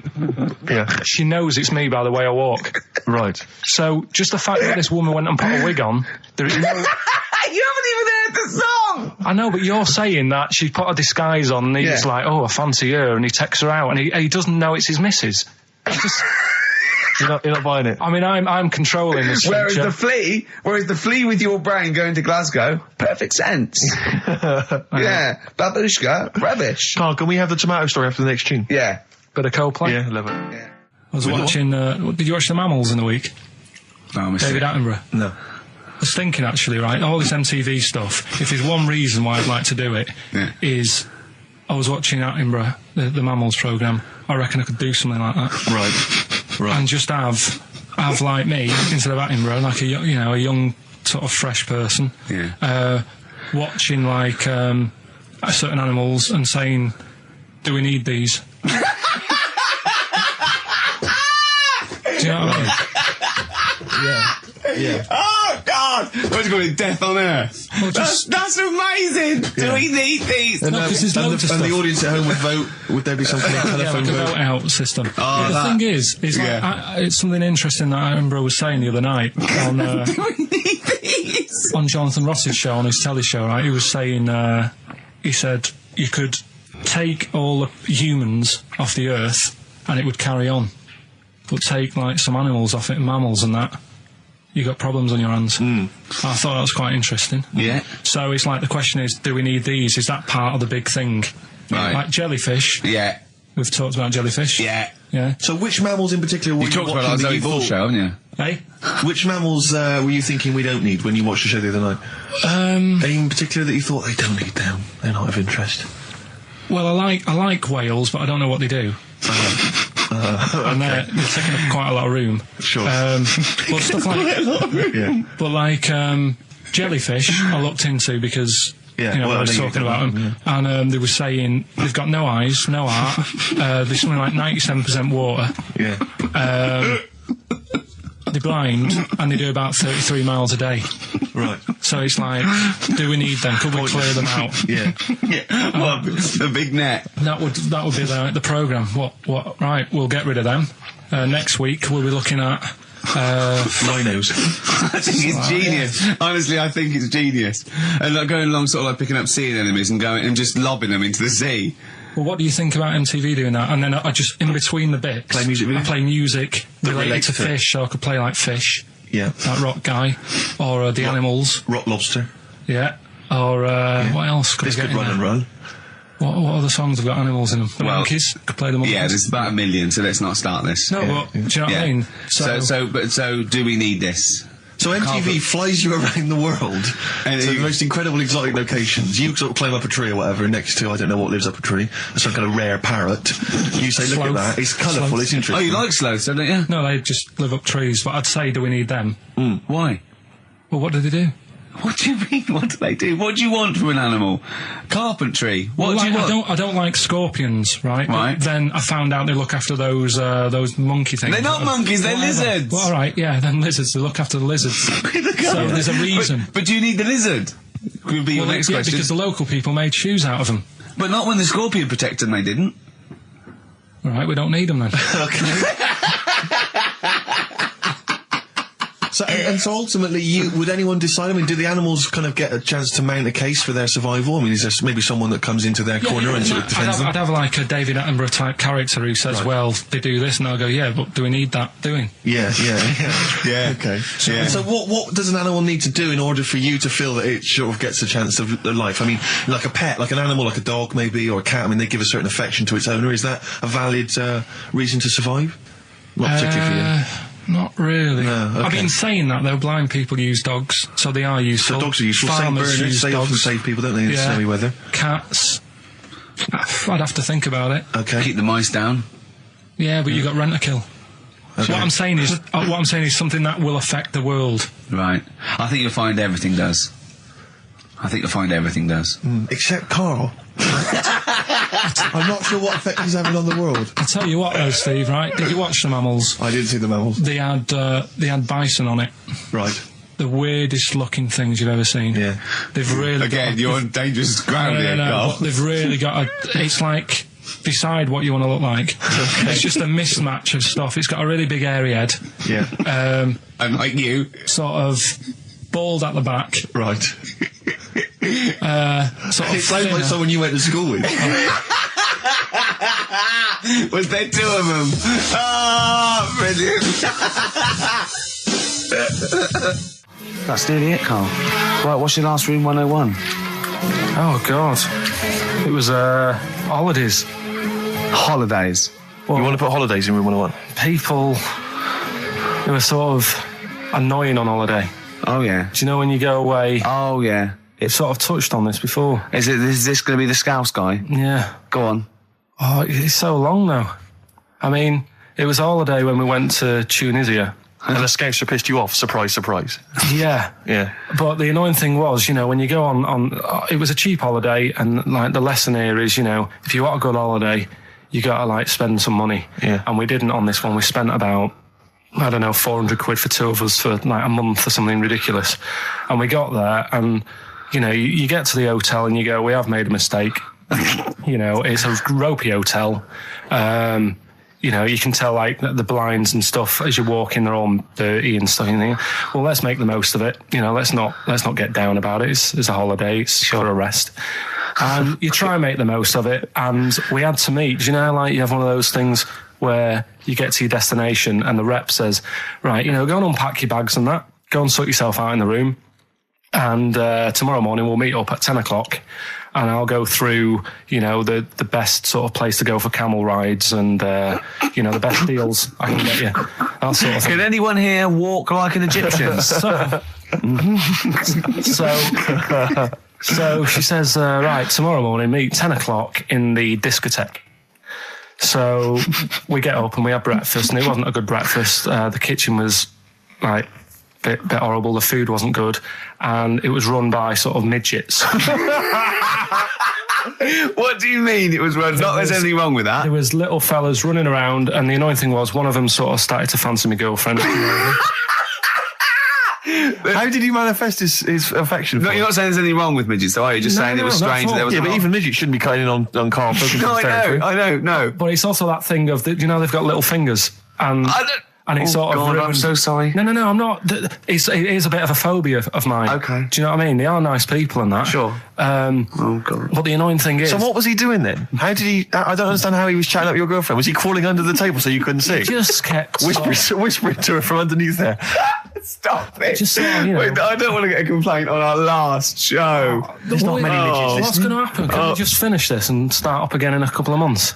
Oh, yeah. So if you want to know more about the midget theme restaurant, then we'll talk you in 3 months. Yeah. It's just... No, that's fair enough, actually. Oh, yeah, no, right, sorry Karl. about That's this. your producer's Listen, we'll see you in about a really... it's been a pleasure, truly, and thank you for everyone that wrote letters. Have you really? I've got you both a present, right? Oh. I got Ricky, do you know, like we've done fables and stuff? Right? Yeah. This is like Mr. Ben. Oh. This is brilliant. Yeah. Right, and it's like little fables that Mr. Ben goes on. Oh, fantastic. So I want you to learn something from that for when you come back. Okay, brilliant. That's lovely, I'll tell you Karl. one of the stories I read this morning. It's brilliant. In fact, when you've done with it, give it me. Yeah. Because I haven't finished reading that. Okay. Thank you, Karl. And for Steve, a little... chat-up lines. A little book of chat-up lines. That's fantastic. That's great, Well, we'll see you in 3 months. But carry on emailing Karl. Cherish Karl Pilkington. He sits in a little room by himself, so keep him in touch. And we'll see you in August. We're going to leave you with something that we all love. This is There Is a Light That Never Goes Out by the Smiths. Very apt, I think. Goodbye. See you later. You've been voting in all week, sending your emails. So here's the clips that you wanted. Right, Badly Drawn Boy, Born Again. Right, just get this Educating Ricky out of the way. So, Turkey, yeah. So what is this again? It's Educating Ricky, is the tip included. Right. Apparently a fellow was on holiday in Turkey. He's just having a normal holiday. Weather's good. He's having a good time. Weight is all normal height. Yeah. He's having his meal. He hears a load of screaming going on in the kitchen. No. Has his girlfriend wandered in there? And they do... With a step ladder. Yeah. the circumcised people in the kitchen, and apparently... What are you talking about? Whoa. Slow down. We were sidetracked there for a minute. What are you talking about? I'm excited about 2 things at once here. 1, they circumcised people in the kitchen. 2, I guessed it was someone losing the end of their knob. He did, yeah. I started thinking like Karl Pilkington. Extraordinary. That is amazing. apparently it was going on. It wasn't just a one-off either. Well, when I say a one-off, I mean they did it more than once. Yeah. Right. And there was it was there for a week, and apparently the first night it was quiet, and then the rest of the week, every day it'd be like having his breakfast or even his lunch or even his tea. Yeah. He'd be doing it all day. Oh. You'd be hearing Lunch and screams. breakfast, fair enough, really. Yeah, but Circumcision at tea time. Don't do that. And apparently it's a tradition over there. You can't even make a complaint about it. It's like, well, you should have found out before you come over See, it. I can't believe this is true. Sorry, I'm a little I bit can't lost. believe this is He was in a true. restaurant, in a hotel, and there were people having circumcisions in the kitchen. Yeah. Is that right? I'm even worried that we're bordering on the racist here, suggesting that is tradition, that Turkish people cut the end of their cocks off in the kitchen Yeah. at meal times. I think you're wrong, Carl. This just sounds ludicrous, Carl. No, I don't think it happens everywhere. Right. I think this Just in Oh, particular this at this restaurant. hotel. certain places, Certain hotels. certain hotels. What, is it like 2-star? Yeah. Why did he go to the Foreskin Inn? It was his own fault, wasn't it? So that's Sorry, that's it, is it? Have they closed? Sorry, no, wait. That's the story. You educated me, right? Once a fella saw some Turkish people cutting the tip of their knob off in the kitchen. Thanks very much. Thanks very much, Carl. Got any more? Well, there's things you can learn from it. Either don't go to Turkey, No! don't have calamari when you're over there.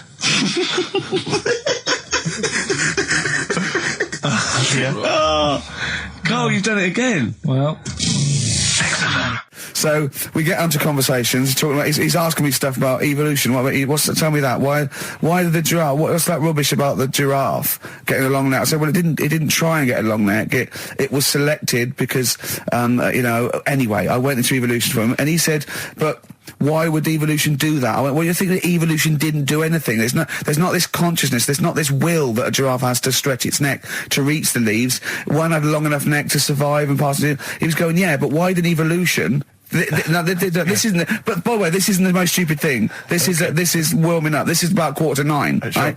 He said, why didn't evolution make a giraffe good at carpentry so it could build a ladder? Right.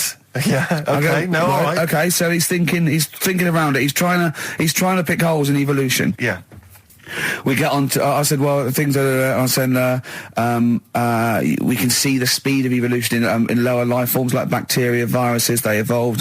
That's why, soon we won't have an antibiotic that can kill some certain bacterial strains. And he said, and this is about, 11:30, then I said, I'm going to bed, right? He said, in the future, they reckon that you'll be able to wake up and eat a yogurt you can have a chat with. I don't know what that means. let's put a song on, right? And we'll come back to it. So you're going to because- explain that? Yeah. You've got an explanation. The Verve and Sonic on XFM 104.9.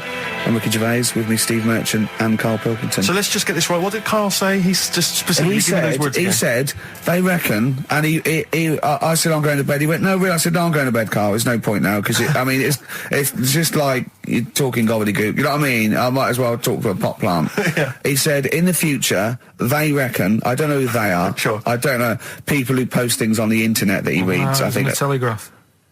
Anyway, complete the sentence. they reckon that in the future you'll be able to wake up. I love it. There's a little scenario, an embellishment, like this little. Oh, hello, darling. It's your yogurt. Hello. You'll be able to wake up and eat a yogurt you can have a chat with. All right, well, thanks for that, Rick. I'm looking at you. I'm going to throw that over to Carl now. Right. It's when I was away on holiday, right? I don't normally buy the Telegraph because it's too big and that, innit? So, but they were giving it away for free on the plane, so I thought, Ding dong. might as well have it. And I saw a couple of things in it. I thought that would be interesting. I saw this thing about the future, and it was talking about evolution and what have you, right, which I always find weird, because I always think that maybe we've sort of done it wrong anyway. Do you know what I mean? I sometimes think... By definition, evolution can't get things wrong.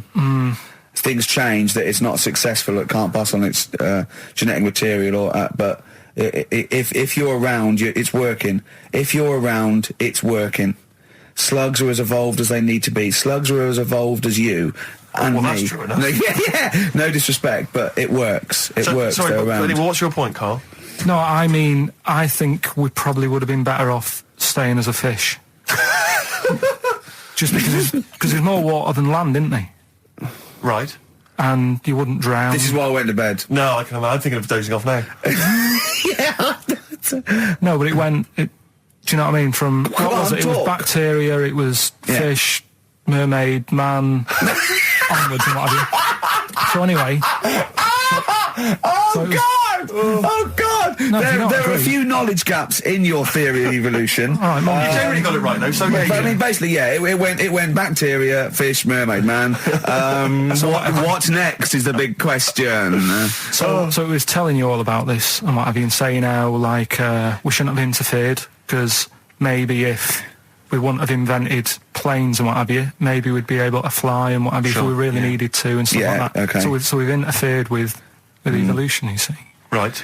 Well, then it was saying, well, what's the future got? Well, yes, in one way we have interfered with evolution. Yeah, the evolution of the human being in society is changing. It's no longer based on the strongest or the fittest, because medical science can keep us alive long enough. People can pass on their genetic material where without this civilization they wouldn't have been able to. So yeah, there are different parameters, there are different pressures, there are different things that say whether we're going to pass on our genetic material or not. Okay, so in that sense you're right. And that, Rick, as far as I'm aware, has led to a yoghurt that you can eat and have a conversation with. So this is what it was saying. It was just saying, you know, we're living in mad times and that. You know, there's a lot of weird stuff going on.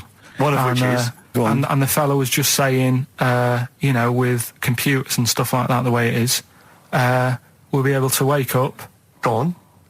have a chat with your yoghurt and have something to eat. What do you mean, have a chat with your yoghurt? Because of the amount of, I mean, you have them yoghurts already, those friendly yoghurts, those bacteria-friendly ones, so this is just a really friendly one. Yeah, they don't... Oh, God! I might burst! Do you know what, sometimes, Carl, I think that we're having a chat with a yoghurt. Do you know there can't be any difference. Yeah, but then I'm always reminded that would be more entertaining. That would be more informative. Is this something that happened to a friend of yours, or is this... No, I read about it. You read about it, okay. There's this little lad, right? Okay. First of all, it's years ago, right? When they didn't have decent doctors in, like, every town and that. Yeah. And this little kid is dead ill, right? Yeah. And the local doctor...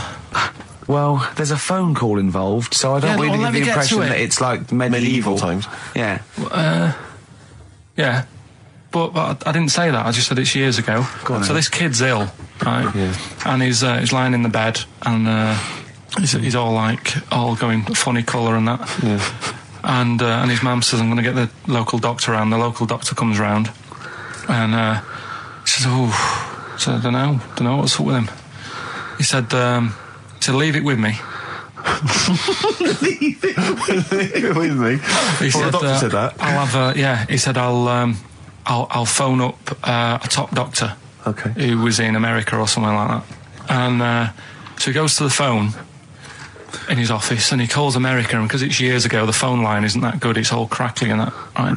Yeah. So he's talking to the doctor and he's saying, I've got this kid, he's a funny colour, and you know, he's really weak and that. I don't know what's He's up not with him. giving him much to go on. Right? Sure. So the American doctor, right? Yeah. He goes, yeah, what you want to do? And it's all breaking up, right? Yeah. He goes, what you got to do? You got to, it's all breaking up. You've got to give him some, parrot's blood, right?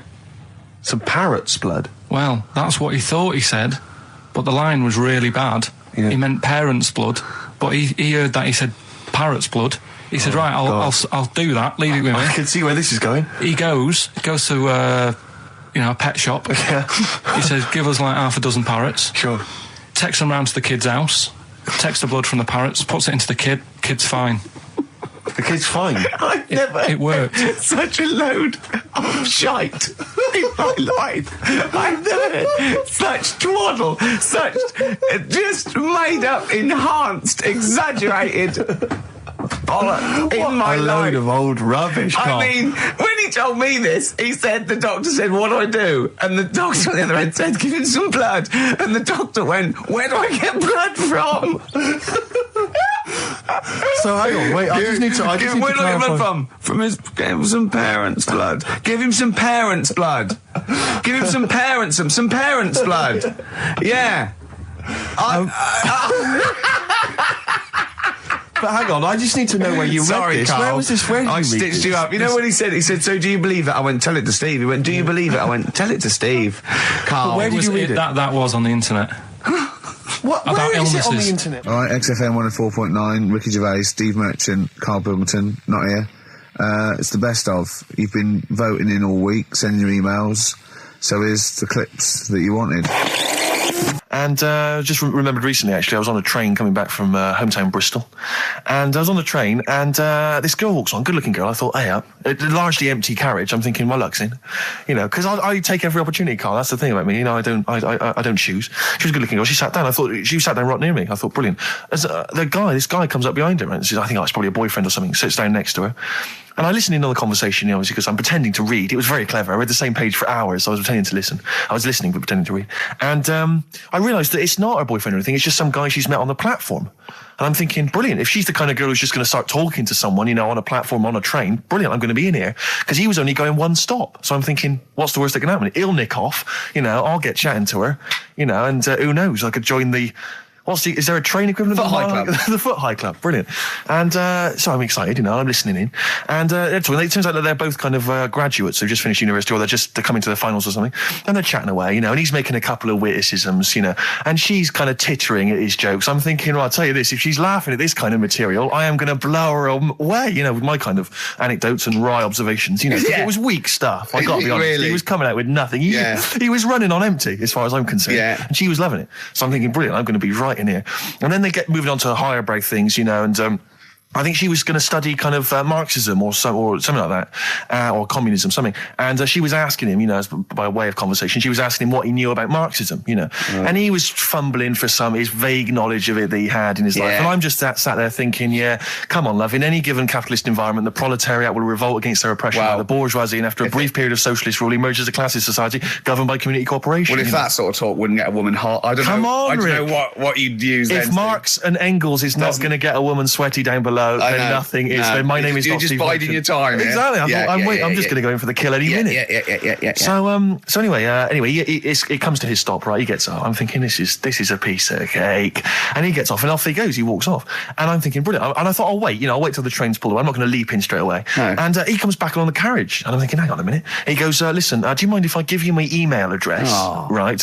And if you want to get in touch, email me. I'm thinking, come on, you loser. Get off now. Save your face, please, before it's too embarrassing. She accepts the email address because she obviously doesn't want to hurt his feelings, whatever. I'm thinking, fair enough. She's a good woman. I'm liking her. I'm loving her. I'm thinking, that's my kind of girl. So anyway, he gets off. I'm sat there, the train pulls away. I'm thinking, yeah, I'll wait a few minutes, you know, I'll just, you know, give it some time. Her phone rings. It's her friend on the phone. And she starts saying, and I was listening in, and she was going, yeah, just met a guy on the train. I'm thinking, yeah, that's true enough. She goes, yeah, he was a good-looking guy. I thought, you're having a laugh, love. To be honest. Because I was looking at him, and she said to her friend, he looks a bit like tennis player Boris Becker. I thought, you should be so lucky, frankly, because I saw him. He had awful facial hair, if that's what makes him look like Boris Becker. A terrible little goatee beard. It was laughable. I thought, I don't know. And then she goes to think, and she's like, yeah, I met him, we got chatting and stuff, you know. And she was going, it's not often that you meet someone, you know, generally in life, who's, you know, kind of thoughtful and intelligent and funny. I thought to myself, I'm not even going to waste my time with you, love. Frankly, if that's what you thought of him. You just walked away. And I'll be honest with you, I didn't even bother talking to her. No, I didn't even waste my time with her. If she thinks that bloke is not only great looking, funny, but funny and intelligent, and she got on well, and he was polite, and it was a chance meeting, and he thought, and she thought that you were like a freaky looking dork who didn't even have the nerve to speak. That is what she thinks, then I don't want to know her. I couldn't. You walked away, and good luck to you. And I have my dignity intact. Yes, and she's nothing. And Karl Pilkington with his brand new show, What's the Song? What song am I thinking? No, I mean... You're nervous about this, aren't you, Rick? I am. You're worried. Well, because I've heard some of these clues before. And they're ramblings... Sometimes they're close to ramblings of a fool. Right? And it really is like those, what am I thinking? Yeah. I don't know, though. I actually was genuinely impressed by Born Sleepy. I have to give him the benefit of the doubt. That's one of the better ones. Because that was short, sweet, and it worked. Some of these, you say they're not going to be quite as pissy. Some of them are like Emily Bronte novels. Now, listen.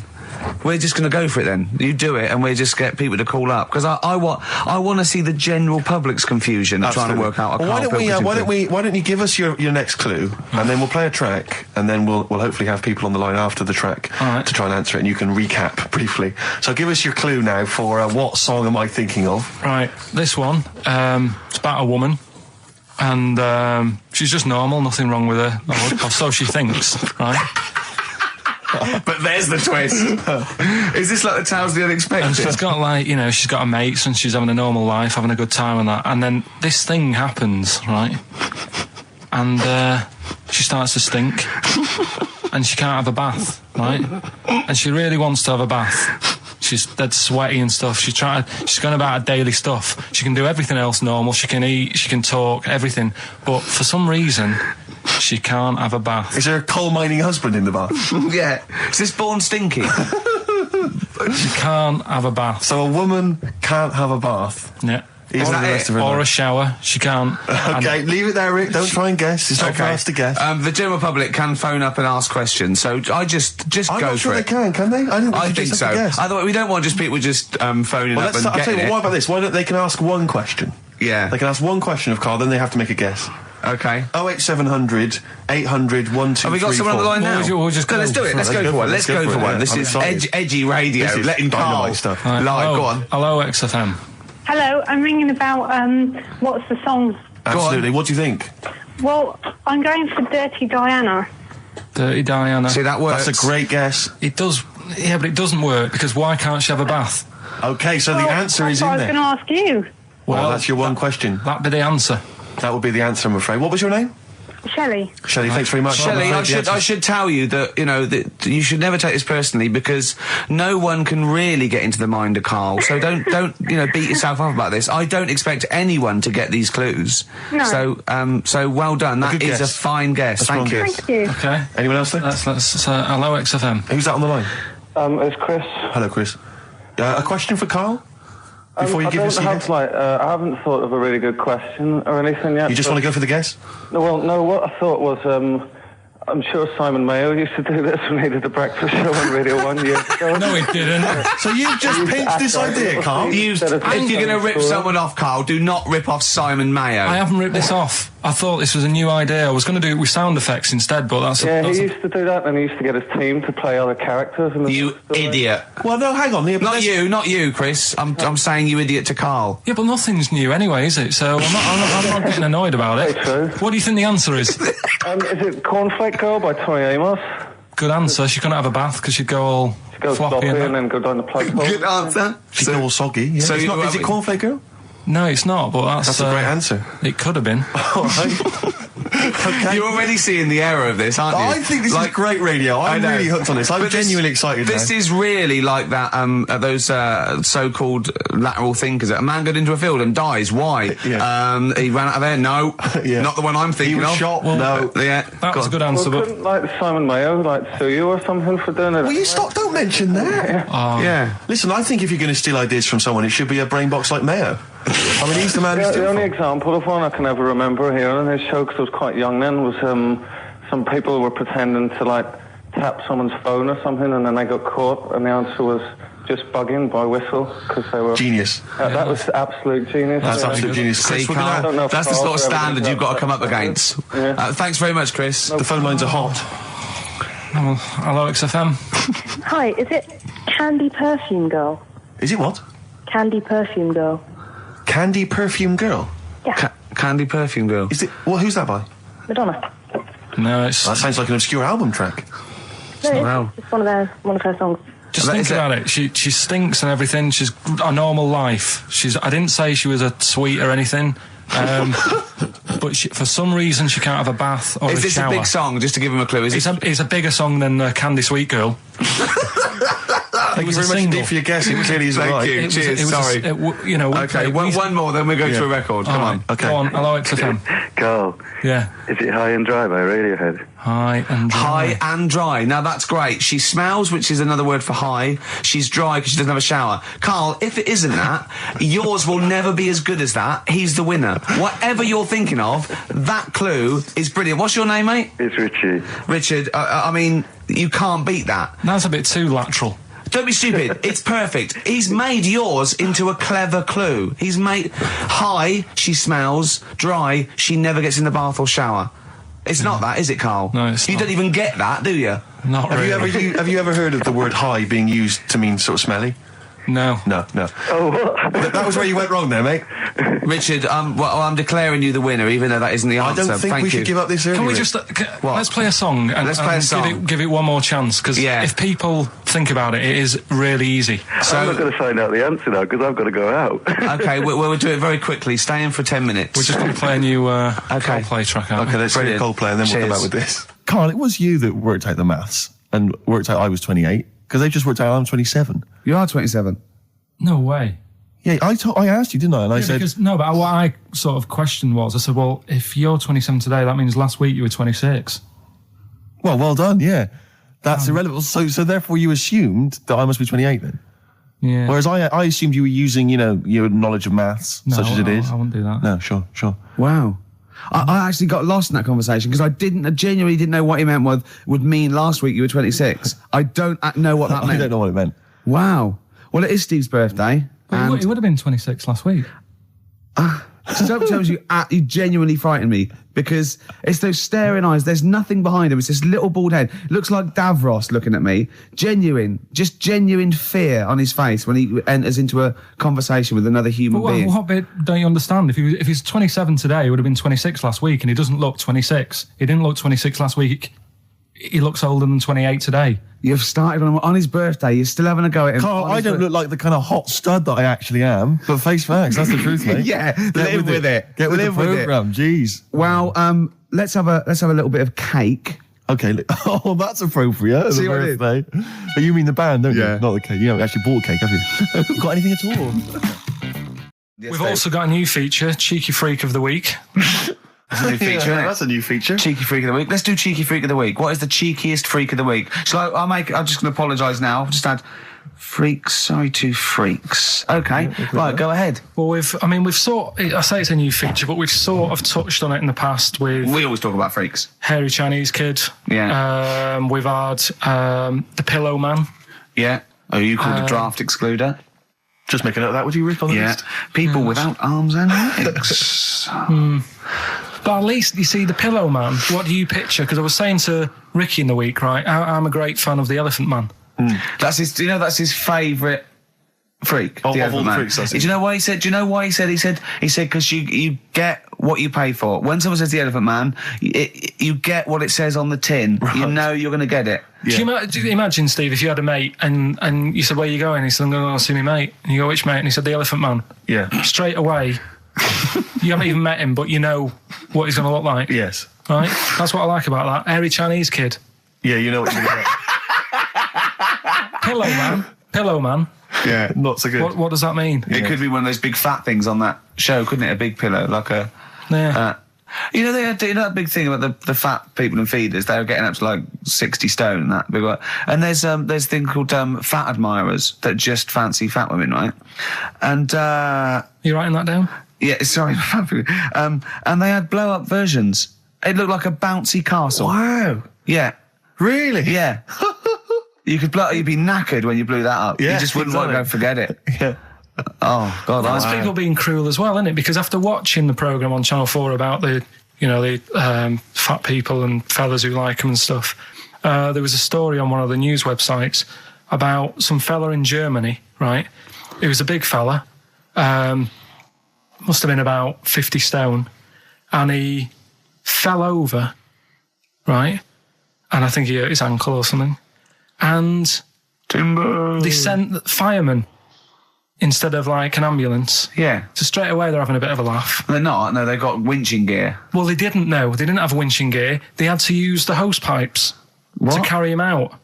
I think it was Ananova, that news website. They had to use the hose pipes. So they made like a bed using the hose pipes Oh yeah. and had to carry him out on that.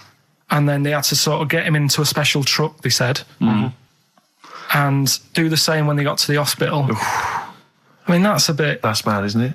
They shouldn't do that. Although, Carl, I'm loving that story. I'm just worried that we're not going to be able to fit in Cheeky Freak of the Week. What's the which is Cheeky one Freak you of the week? nominated? All right, Cheeky Freak of the Week. Something I found on the net. Yeah. Fella who had 27 toes and fingers. In a jar? No, still on him. And proper ones as well, not like little stumps and that. Proper, fully formed fingers. Was he a pianist? Close-up magician? I don't know what he did. He just said that he was... Cat's cradle professional? Did he ever work on finger bobs? He was saying in the week. For the crowd scenes. I'm now going to do Braveheart. Yeah. He said about the Elephant Man. He said, I want to do a thing right with freaks where it's good and bad. He went, what you said? The pro about him is... What about the fella with loads of fingers, or...? No, the Elephant Man. Well, He said the bad thing is he stretches his jumpers. When he puts them on. Yeah. And what's the good thing? Sort of, he never gets up and goes, oh, my hair's a bit of a mess today. No. He's always having another bad face day. I'd like to complain about this head and shoulders. Are you taking the piss? Yeah. Oh, dear. So that's freaky. Didn't you see an elephant woman in Manchester? Yeah, leave that. What do you mean, leave it? No, because it is sad. I know it's sad, but I mean, I don't know what my next sentence is. No, people always That think... should be the end. I don't need to say anymore. People will know what she looks like. It's a good name for her. Did she like buns? Oh dear! It was when my dad was a taxi driver, and he used to sit in the front. Yeah. And she used to get a lot of taxis. Yeah. And he only charged you half price, didn't he? He was a good guy. well, the bad thing is as well with people like that, you don't want to offend them because they never forget.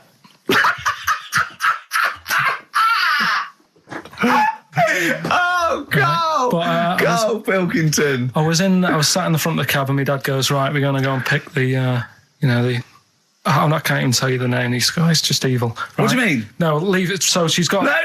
No, Carl, please. tell me what he said. No. You've already stitched him up. He's thieving things from little Welsh I don't fellas. care. Right, what did he call her? Steve, back me up No! on this. I really Carl, don't want to be to... fair, our opinion of him is already pretty low. Look, tell me what he said. No, it's not. I'm scared of what my dad gets. It's the person who's got the She's thing not wrong. listening, is she? Well, her headphones wouldn't fit on her head. Tell me what he called her. I don't want to. Tell me what he called her, Carl. I'm getting angry, man. Tell me what he called her. No, I'll leave that. Honestly, Tell me what he... It doesn't matter. Tell me what he called her. Carl, just... I'm going to go... Seriously, I want to know what he called her. Right, you're not going to stop this show. We're not doing the next show until you tell me what he called her. What did your father call the elephant head woman? Tell me. Spudhead. How old were you? I don't know, about 9. Did you laugh? So did you expect to see a potato with a dress? He did sort of, again, it's a good name. Do you know what I mean? I had an idea of what it was going to be about, and he said, do you want to stay in the car, take you home, because you can't... Spudheads, you got lovely eyes. Can't. Come on, man. That's it, by the way. Is that all of it? Cheers. Goodbye. Brilliant. Well, let's end with LL Cool J. Magnificent. Yeah. See you next week. Last night we were sat in the pub and I was saying, right, let's not even worry about new features then. Let's get the current ones, going. Like Getting what? Good. Like the one that I was trying to work out, the cheeky freak of the week. Think of that. Yeah, but I Think was of saying, that though, as a normal conversation. Yeah, but I'd looked online, right? I didn't find that much. I found. Actually, I'll tell you what I found later. Brilliant. We're looking for them, right? And then at one point, I think you said to me, "Go and, what about the Guinness Book of Records? Yeah, they'll have like the best freak in the world or whatever." Yeah, ever. So I said, "Yeah, bring one in." Now you've got one at home. Yeah, I got a couple. But you couldn't be bothered carrying that in today, so I had to go out of the pub that I was at. Yeah. Nip into Borders. Yeah. Buy a Guinness Book of Records. Yeah. Out of my own money, $18.99. Yeah.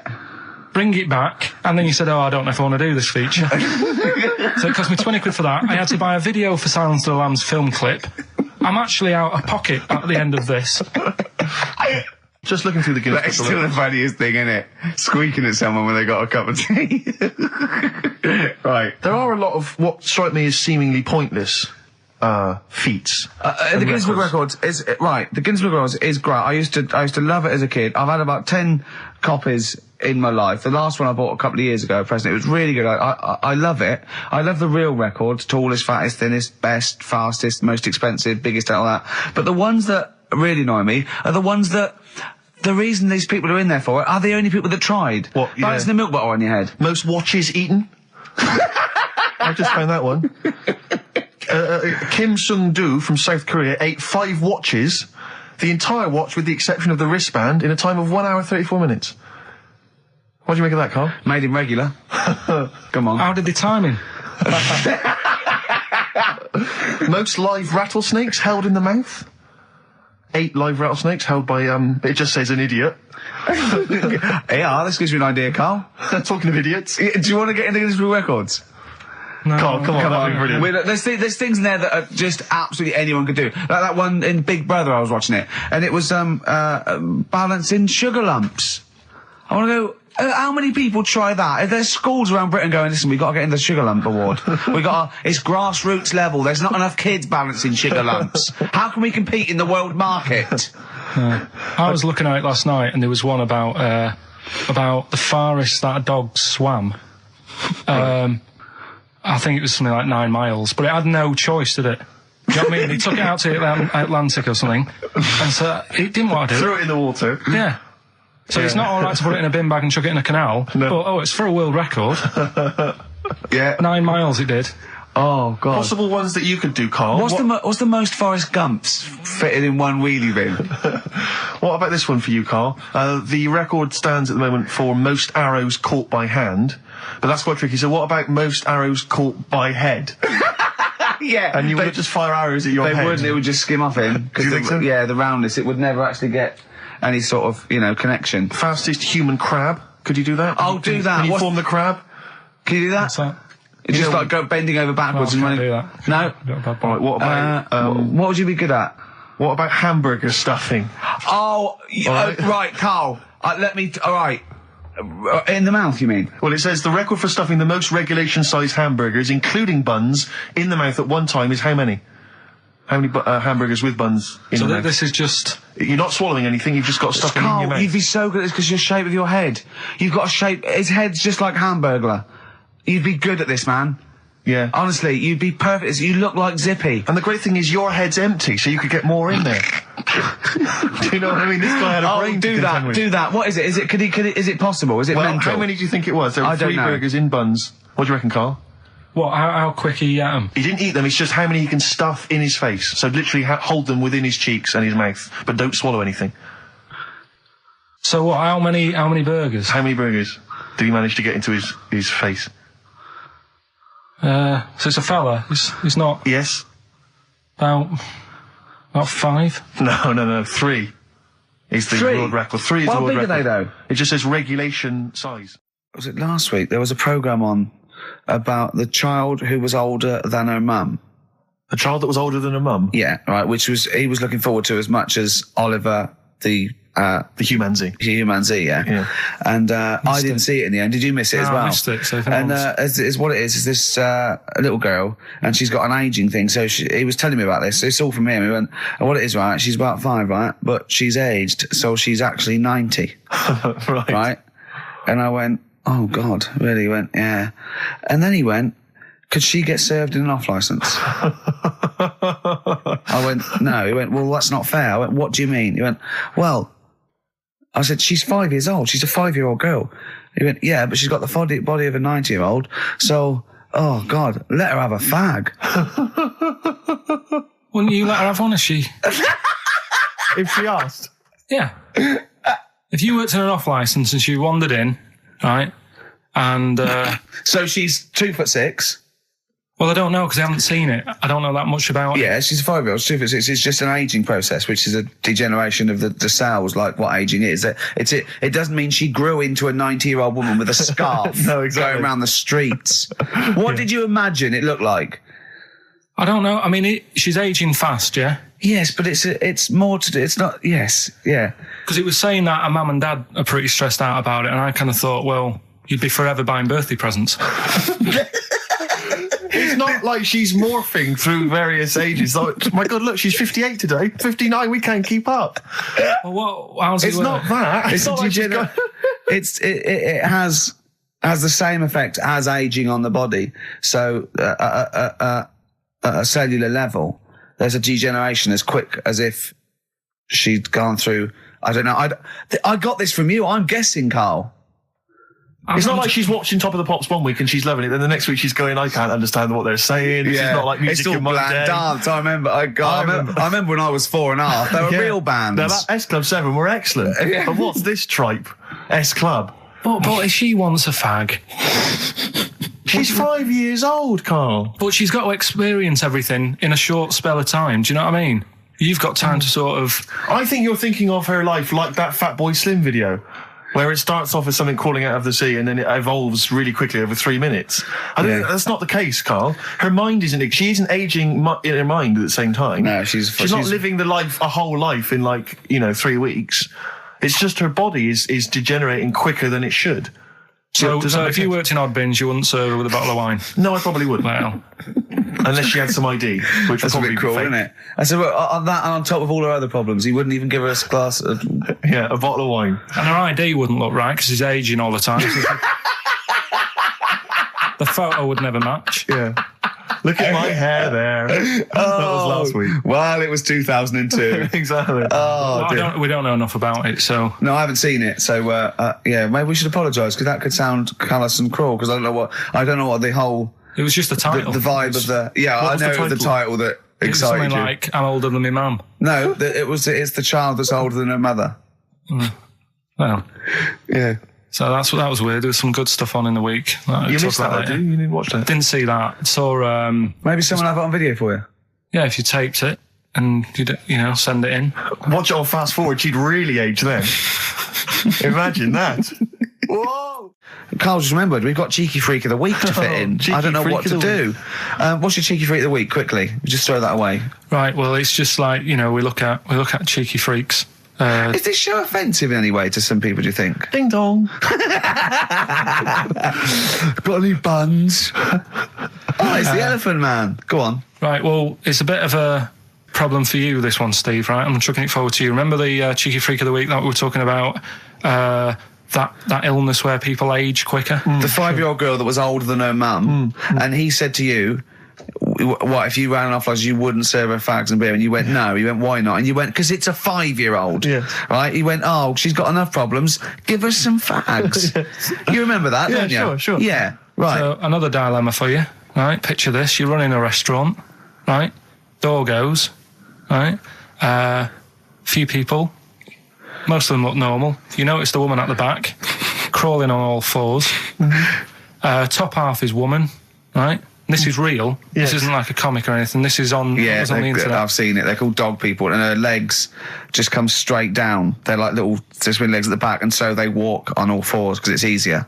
Dog people, right? Yeah, not got dog people. They're human beings with deformed back legs, so they walk. It's easier for them to get around like that because they can't stand up because they can't stabilise, and also it comes straight out of their hips. Right. So you're running a restaurant. It's a busy night. You haven't really got time for any hassle. She comes in. Would you serve her? The premise being what? That he doesn't serve dogs. Because the restaurants don't allow animals in. Right. So it's a dilemma. It's not a dilemma. Right. She's not a dog. She's a human being. Yeah, with I put a plate of meatballs on the floor, and she tucks in, and a little glass of, a little bowl of wine next to it. He turns round. There's the woman older than. Get away from that plant.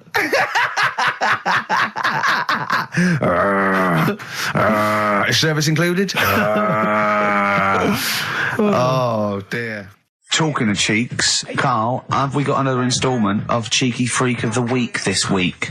Yeah. Have we? Excellent. Look forward to that. Have we got a Cheeky Freak of the Week? Do you want one? Yeah. I think we should have a jingle for this. Okay, I've got a jingle. It's very similar to Chimpanzee. Chimpanzee that? Yeah. Well, let's hear it. Okay. Oh, Cheeky Freak of the Week. Brilliant. Yeah, no, I think that's excellent. So, Cheeky Freak of the Week, you've spotted a freak This is where somewhat, I think, offensively, you pick on someone who's not like other people and say it's your favourite freak of that week. Yeah, I remember we had the woman whose legs look like the hind legs of a dog. We've had the little fella with the aging disease, with the little Ed playing the piano. That was your favourite. I think that's your probably Freak of the Year, isn't it? It's a pretty good one. So what's this? Is it a man with a horrendous injury, or is it a congenital birth defect, or what? Yeah, but you put it like that, and now it sounds like I'm being tight. It sounds like I'm being out of order. But I'm just giving him a mention. Just giving him a big shout out. Right. There's quite a lot going on in the freak world. There always is. You've been visiting hospitals the last week, have you, when we were away? No, there was a thing on a website. This isn't even the one that I've picked, so... So this is just a bonus? This is a bonus freak. Yeah. Yeah, go on then. This is a free freak, right? It's a fella called the Lobster Man. The Lobster Man, of course. Again, good name, you know what you're going to get. Yeah. What are you going to get? Some succulent meat. I like the idea that the vicar on the christening suggested that. I know you want to call him Mark. Can I make a suggestion?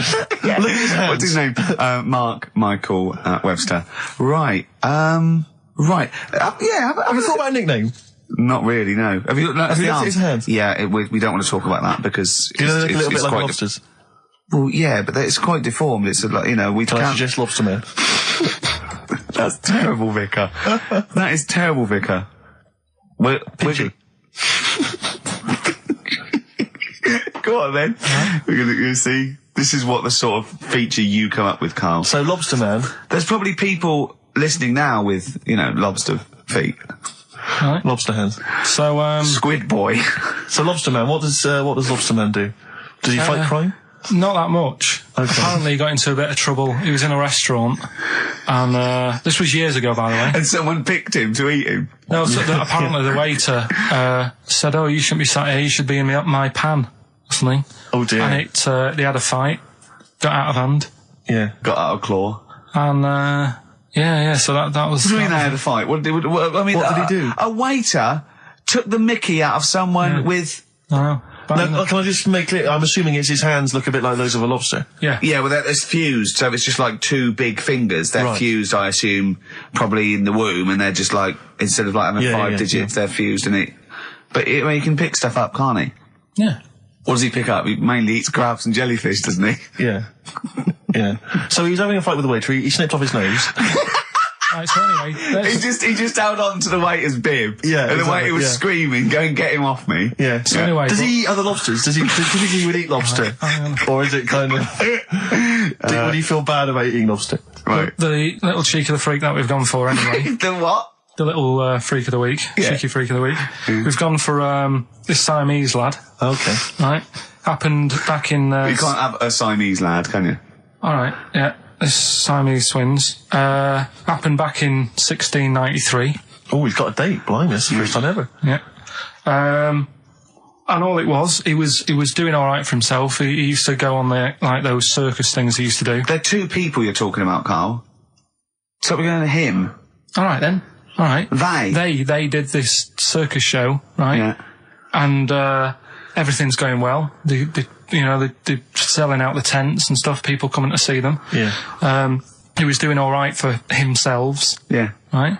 Sorry, before I said that, did you think a Siamese twin was a man with 2 heads? Well, it can be, can't it? It depends. There's 2 people, they're conjoined. No, but it depends, doesn't it? The one that I shown you in that book that time was a fellow with 2 heads. No, it wasn't. That was a stupid picture in one of your stupid books that he had a growth that looked a little bit like it had a face on it. It wasn't a man with 2 heads. You're the same sort of people who send potato chips to restaurants and say, "Doesn't it look like Norman Cook?" Yeah. It's not 2 heads. We'll bin this feature. No, they're 2 people. They're 2 people. Conjoined twins. Yeah. Right, so these... They just happen to have a similar taste in clothes. Okay. Anyway, so they were doing all right, and it all went wrong when he crossed the road, got run over. The lad with 2 heads got run over. That's it. What? How is that cheeky freak of the week? Just because he got my interest, and I kind of thought, why didn't he just look both ways?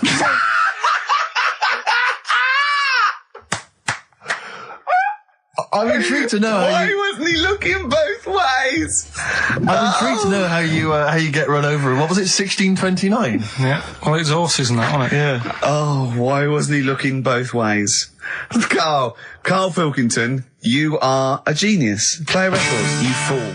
Well done, Karl. More cheeky freak of the week next week. See what's going on. In the freak world. Yeah. Cheeky freak of the week. Have you got a cheeky freak of the week? Got that. Got Yeah. that. So what deformity is it this week that you're ridiculing? Well, keep listening. Cheeky freak of the week. Do you want to? Oh, definitely. Should we do cheeky freak of the week? Cheeky freak of the week? I can't wait. I'll always do these. I'd start off with these. All right, well, let's have the jingle for cheeky freak of the week. Oh, no. Do you remember it? No. I remember it. Oh, cheeky freak of the week. Brilliant. Something like that? I want some more though, because that was slightly half-high. Oh, cheeky freak of the week. Excellent. Right. This we're going back again. Yeah, 17th century? Well, it was 1829, right? Oh, I'm impressed. Now the problem is with cheeky freak of the week. Not so much the week, is it, if you're going back to 1829? Well, Not even of the century. You haven't even done cheeky freak of the century. there's What's the problem with cheeky freak of the week? just because. Other than the sort of moral implications. Yeah. Yeah. Well, last week it was a fellow with two heads. Yeah. We've done Siamese twins. It's Siamese twins again. Oh, it's No, it Siamese was twins Siamese again. twins. It wasn't a fellow with two heads last week. It was Siamese twins. Conjoined twins, sorry. They're two different people. This is what I'm telling you. But this is the problem. They're going to crop up quite a lot just because they've got double a chance. All right. Oh, please don't write in and complain. He knows not what he does. You understand, don't you? Karl will actually feature one day in this section. Yeah. So, right, go on, Well, Karl. we're going back to 1829. Yeah. All the way back there to It's a 1829. retro conjoined twin link. A couple of guys set up a business. They were called Chang and Ang. Oh, they're the first. That's why they were called Siamese twins, because they wasn't that what it was based on? Those two, Chang and Ang. Was it? The original, yeah. That's why they're called Siamese twins, because I think they were Siamese. So these are the first ones. Well, not the first ones, but they're the ones that got to fame, I think, and why people started calling them. So people started calling them conjoined twins, Siamese twins. I think I'm right there. Anyway. Good. Well, the sort of set up business, sort of going around the US Well, both of them. and Europe, yeah. Yeah. And what they used to do, people were amazed by it anyway. But Yeah. people wanted to know how they get through life doing certain things that you think about. When you think about Siamese twins, you think about, how do you get through a day like that? Yeah. And the thing that cropped up the most with people was how they take a bath. So they used to go on tour around the US and Europe and sit in a bath, have a wash and that. And Did they ever wash each other by mistake? They go, oh, that ends there. That ends there. Like those things in supermarkets. They put one of those down. We go, oh. Now, as Chang and Ang, they're in the bath. They're washing their own bits. They got one of those dividers, right? They go, well, that's definitely yours. I marked mine. That's definitely mine. What? Don't wash that, Chang. I wouldn't, Ang. I wouldn't wash that. Right? So what are they doing? They're in the bath. Carry on with the story. that's about it, really. I mean, that's the fact that people. So, two little Oriental fellas joined in the hip, had a bath. No. That's your story. No, they didn't have a bath. They they must have done some sort of research, right? Who? Changarang, right? And they said, well, what do people want to see? Isn't that basically Roller's song? But it's an idea that people have queued up. They've paid their money. They're in a tent. They're, well, I hear they're going to have a bath. They're going to have a bath. Two Siamese people have a bath. How would they possibly do it? Well, I've heard they get into a bath. But that's I don't know they what's wanted to see exciting. them nude and where the join was. No, More than how do you get in the bath? I don't know. They just that's what they picked. They said, what would be good to see? What do you want to see them do? Having a bath. How do you get into trousers? Was there Exactly. This is all part of it, and that's why they picked having a bath. This is all part of it. Well, they want to get dressed afterwards. Yeah. Who was the best out of Chang and Ang? Who was your favourite? They both look the same, to be honest. There's a surprise. One was a short ginger woman. Oh dear. Is there anything what would be better than having a bath for you when you'd seen them? What would sort of make you go, oh, I wonder? One of them pulling and the other one going home alone. Yeah. I go, look, she's definitely up for it. I'm taking her home and go, oh, what am I going to do? Can I watch? Definitely not. Definitely not. Look, you go to bed. I want to wine and dine her. But if he's got back to their place and they're going at it hammer and tongs, but are you saying one of them? No, hammer and tongs were their cousins. Right. They lived miles away. Yeah. If one of them gets knackered, can the other one take over? God, I think we play a record. That annoys me. What? That sort of being at it all night. What do you mean? Let's put a song and I'll come back. What do you mean? No, come on. Seriously, because Okay. R.E.M. Yeah. Well, after R.E.M., night swimming, being at it all night, and why it annoys Karl. Cheeky freak? Controversial cheeky freak of the week, where Karl finds a human being with some sort of congenital or imposed deformity, or So and we talk about that in a wry way. Do you think that's big and clever? No, but that's just it. It's never about taking the mickey out of someone, right? It's to make you think. I'll tell you what isn't big and clever. How lucky you are. A dwarf with learning difficulties. Nice. Yeah. Well, we'll explain it to you. See, you know the sort of things I find incredible. Go on. Mirrors. Shiny objects. Kettles. Yeah. Oh, God. Well, listen, remember the time when I told you about the baby that had a baby? The baby that had a baby. The baby that had a baby. Yeah. It's happened again. No, it hasn't. Well, it didn't happen the first time. It was in the papers, I think, on Monday, in all the tabloids. So it's a twin where one has grown and the other one is still at a fetal level. No, it wasn't, though. It had grown. He was saying to his mum... Who was saying to his mum? The little kid who was 7 years old. And he kept saying... Yeah. He was pregnant. And he was pregnant? Yeah. I know. What do you mean? And he was saying to his mum, oh, God, I don't feel well. And, his belly was all swollen, and they thought he'd just been eating cake or whatever. And he was saying, I can feel something moving about. And they were like, stop messing about. There's nothing wrong with you. Eventually, I think he was in gym at school. In gym? What, Jim was pregnant with him? Oh, it was like a Russian doll. He was at school, right? Just about to do sit-ups or whatever they do at school, right? Yeah. And flew out across the room. Teacher goes, you're a bit fat. You look a bit pregnant. And so best to the doctors took him. Said, you're 7 years pregnant or something like that. What? What? Or something like that? You're 7 years pregnant. Or something like that. You say to the doctor, Karl, why don't you think about what you say before you say it? See the reaction I get. Now, the gazelle, I didn't get excited like that. 7 years pregnant. Send it in. If someone's online at the moment, just having a look around, it happened on Monday or Tuesday. Because I told you at the pub quiz, didn't I, Steve? I said to you, I know the baby's had a baby. Yeah. And you were like, yeah, whatever. Well, I just thought you were talking nonsense as ever. Well, we'll find out. You're 7 years pregnant. Yeah. You're a fool. Play a record. Well, we've still got stuff coming up. Monkey news? Rockbusters answers. We'll have to get that out of the way soon, because we've got to get out of have we got a cheeky freak of the week? Yeah. Brilliant.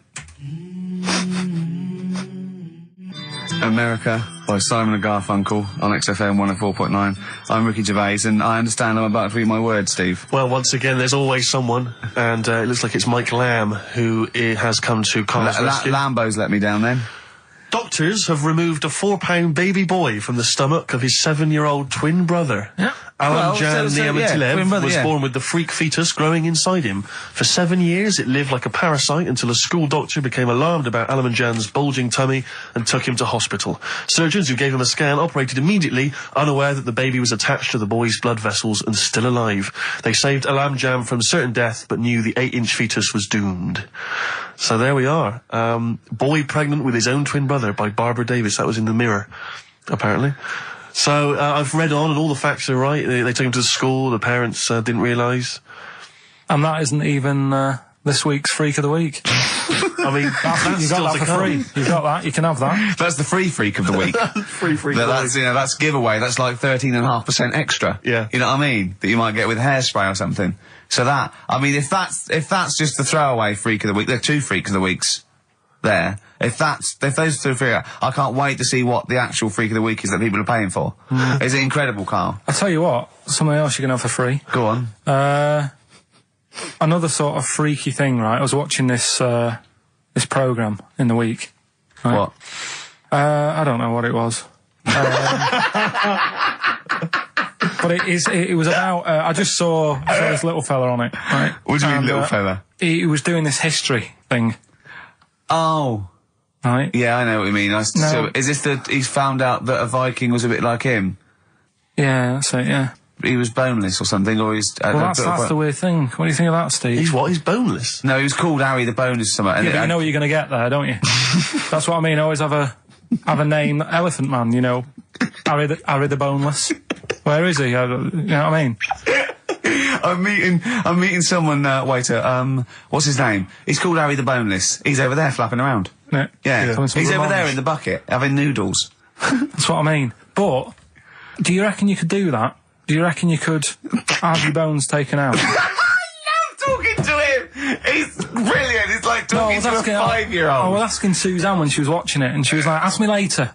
Yeah, brilliant. She wanted to know about, What did you said? You were watching this programme about history, right? About Vikings. Like you turned to your girlfriend and said, do you reckon you could have your bones taken out? Yeah. I love that.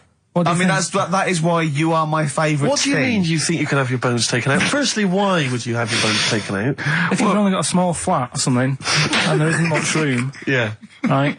And what I mean is, would all your organs still do the stuff? No, they wouldn't. You'd just be mush.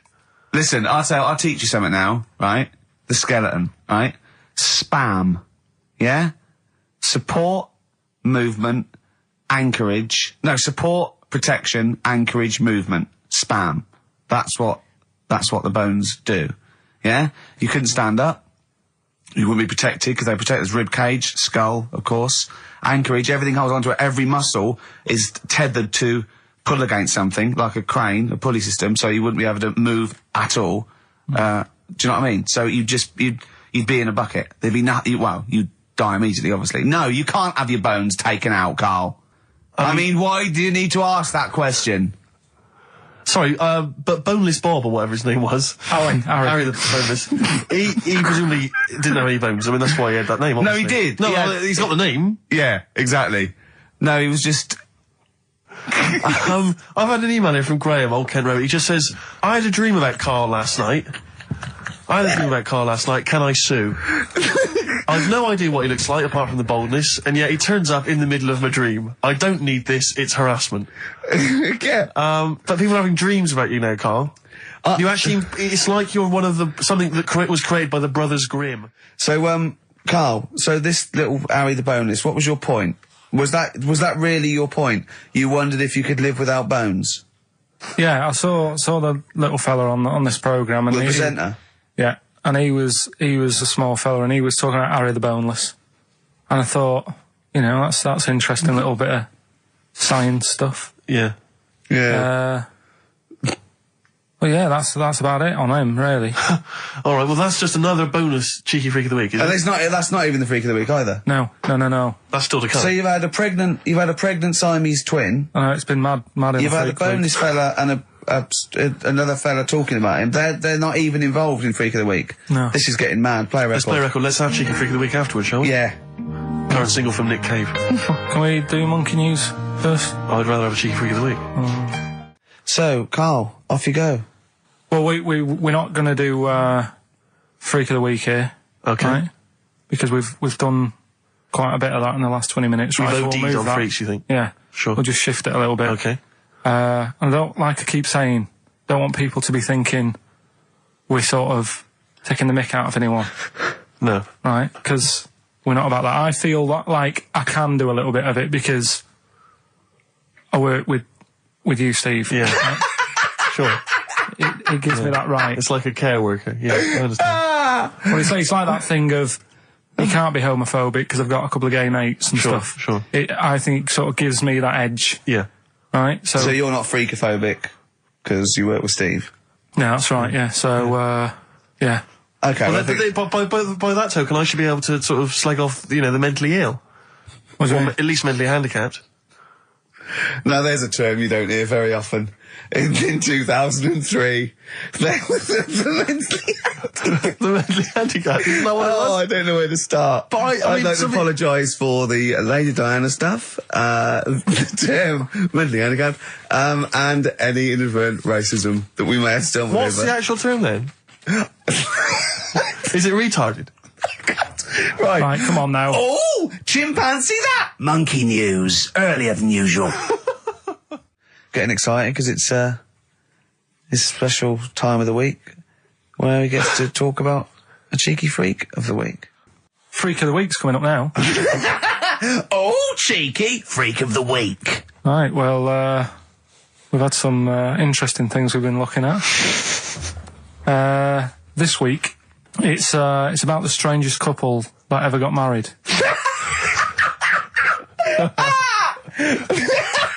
And we've had 2 sets of chimps, so it's stranger than that. Oh, it's not Dale Winton and Nell McAndrew, is It's it? not your parents, is it? Well, we're going back again to about, I think this is about 19... Something like that. 1940. Yeah, well, Yeah, whatever. Yeah. Strangest couple, a fella, right? He had skin of a lizard. Yeah, the skin of a lizard, okay. And the woman who he Which he married... used as a condom. The woman who he married. Yeah. Airiest woman ever. Right. And that was their act.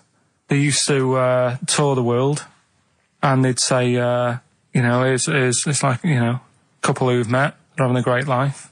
Let's get them out on stage, here they are. And they'd What pop do you mean out. he had the skin of a lizard, first of all? That's what he said. He had some sort of some illness. So he was called Lizard Man, and you like that because it was good description. I thought that's good. I'm here, hello, dude, we've booked a table for 2. Who are you meeting? I'm meeting Lizard Man. Oh, he's over there. Yeah. You know he is, right? Yeah. I'm Look meeting out. the hairiest woman in the world. She's over there. Yeah. Yeah. So what did they do for their act? Now, bear in mind that we had some Siamese twins last week, and their act was having a bath. yeah. So I hope it's an improvement on that. What did Lizard Man? He came out and ate some flies, did he? I don't really know. I just think they stood there and that. Yeah, when you read this and it goes the most interesting fact ever, Lizard Man, and you go, that's enough. That's enough. I can extrapolate from Well, that. straight away I start thinking. I'm thinking, right. I wonder if they got the wedding photos. Right? And then, like you said, that they had a kid. Oh, what would that be like? Exactly, It'd that's be what I like was an thinking. ostrich, wouldn't it? It would sort of like. That's what I was thinking. What did you think it would come out like, the baby? I didn't think what that looked like. I just was thinking, oh, parents' evening. Do you know what I mean? You wouldn't want them coming up to the school, would you? So, Well, that's the little problem. Johnny, who starts off relatively normal, he's quite good at, he's good at nature, Yeah. isn't he? And his mum and dad come into the room and they'd be looking round, wouldn't they? Well, it's always like that thing at school when, like, you find out your mate's mum and dad are really old. Right, Have you ever seen that? Yeah. When you go, your gran and granddad bought you? Yeah. The mum and dad. Yeah. And you go, oh. It is weird. What's that we're talking about? He calls him mum. What was that? Oh, sorry. Do you know what I mean? Yeah, And no, like- that's always strange. I But if you had Godzilla and King Kong as your parents, Yeah. and it was And they're like you always say, fighting. They're always fighting, and like you say, if you're in a school play or something, you wouldn't tell them, would you? You wouldn't want them coming up with a video camera. He didn't tell his parents he was in the... When we were, Well, exactly. You did Little Donkey, you didn't tell your dad, did you? And he came along and videoed it. Yeah. Was kept that- it quiet, don't want them to know anything. But you didn't... What was it was meant to be playing? You had a little drum, didn't you? Yeah, I was doing, I had a little drum. I think it was meant to be playing We Three Kings. Yeah. But, we started doing Little Donkey and I thought I can add a touch to this. Sure, you improvise. Started playing along. It was like the loved first Yeah. remix, wasn't it? It went down well. But yeah, that's all I was thinking with, the Freak of the Week this week. That's what I'm saying about Freak of the Week. It's to get people thinking, right? Thinking how lucky they are. That, they don't have to... Comb their face. What are you talking about? What do you mean? Freak of the Week is to let people know how lucky they are. Just... What about the little freak you're talking about? What are they thinking? They're going, oh, he's talking about me. I'm a little hairy lizard man on a stick. Pop in, give us a call. I thought, that's what I'd like to do on a TV programme. That's what I want to do. I want to go and, meet these people and say, right, let's just go shopping, let's you know, we'll film what your normal day's like. Yeah. Let's pop out. Nip into Sainsbury's or whatever. Yeah. You know, buy a comb. Park right up close to it. You know what I mean? Yeah, yeah. So what you're saying is you just want to get a little message out there, which is that there's always someone worse off than you. Well, there's proof of that in this room. You know what I mean? Oh, Carl, when's your train? In a minute, I'm going to get going now. I'll see you later. Thanks, Carl. Brilliant. What are you playing? You can play a song? Kirsty McCall. Yeah. I'll see you later. Kirsty McCall, New England. Karl Pilkington has left the building. He's rushed away. He's on his way down to Cornwall. And we're left by ourselves. Indeed. In the room. See, if we can do this... If we can press all the buttons and not make any mistakes, strictly speaking, there's no need for Karl. I don't mind if we make mistakes. Well, no, exactly. We never worried in the old days, No, did we? sure. I think Karl is going to love Cornwall. Because I think, one, the mayor is probably an animal. Yes. And I imagine the townsfolk think like Karl. Yeah. Do you know what I mean? I imagine he'll stay there. He'll be made king. Have you ever seen Return of the Jedi? In Return of the Jedi, the Ewoks, the little furry creatures, they see C-3PO, and because he can talk and he can speak their language, they actually elevate him he's to godlike back. status. What are you doing here? Hooray! He's back. What are you doing? You could have stayed till the end. No, I'll see you later. What are you doing? What are you doing? Right. Right, well, there he is. He's on his way. Yeah, down to if Cornwall. you're listening online in Cornwall, I mean, I can't imagine that's ever going to happen. But, you know... on a clothesline with a bean tin at one Exactly. end and a big bean tin in London. Or if I'm cool in London. Yeah, or if the foil helmet you wear to fend off laser rays from aliens out of space are somehow picking up the show, then Carl's on his way. Look forward to meet the bold one. Because he's got a sort of like, you know, the obligatory sort of red face that would go well down there now. Because I think he's been out in the sun, or he was... pre-boiled when he came in. But he's rushing down to Cornwall now, going from Paddington Station.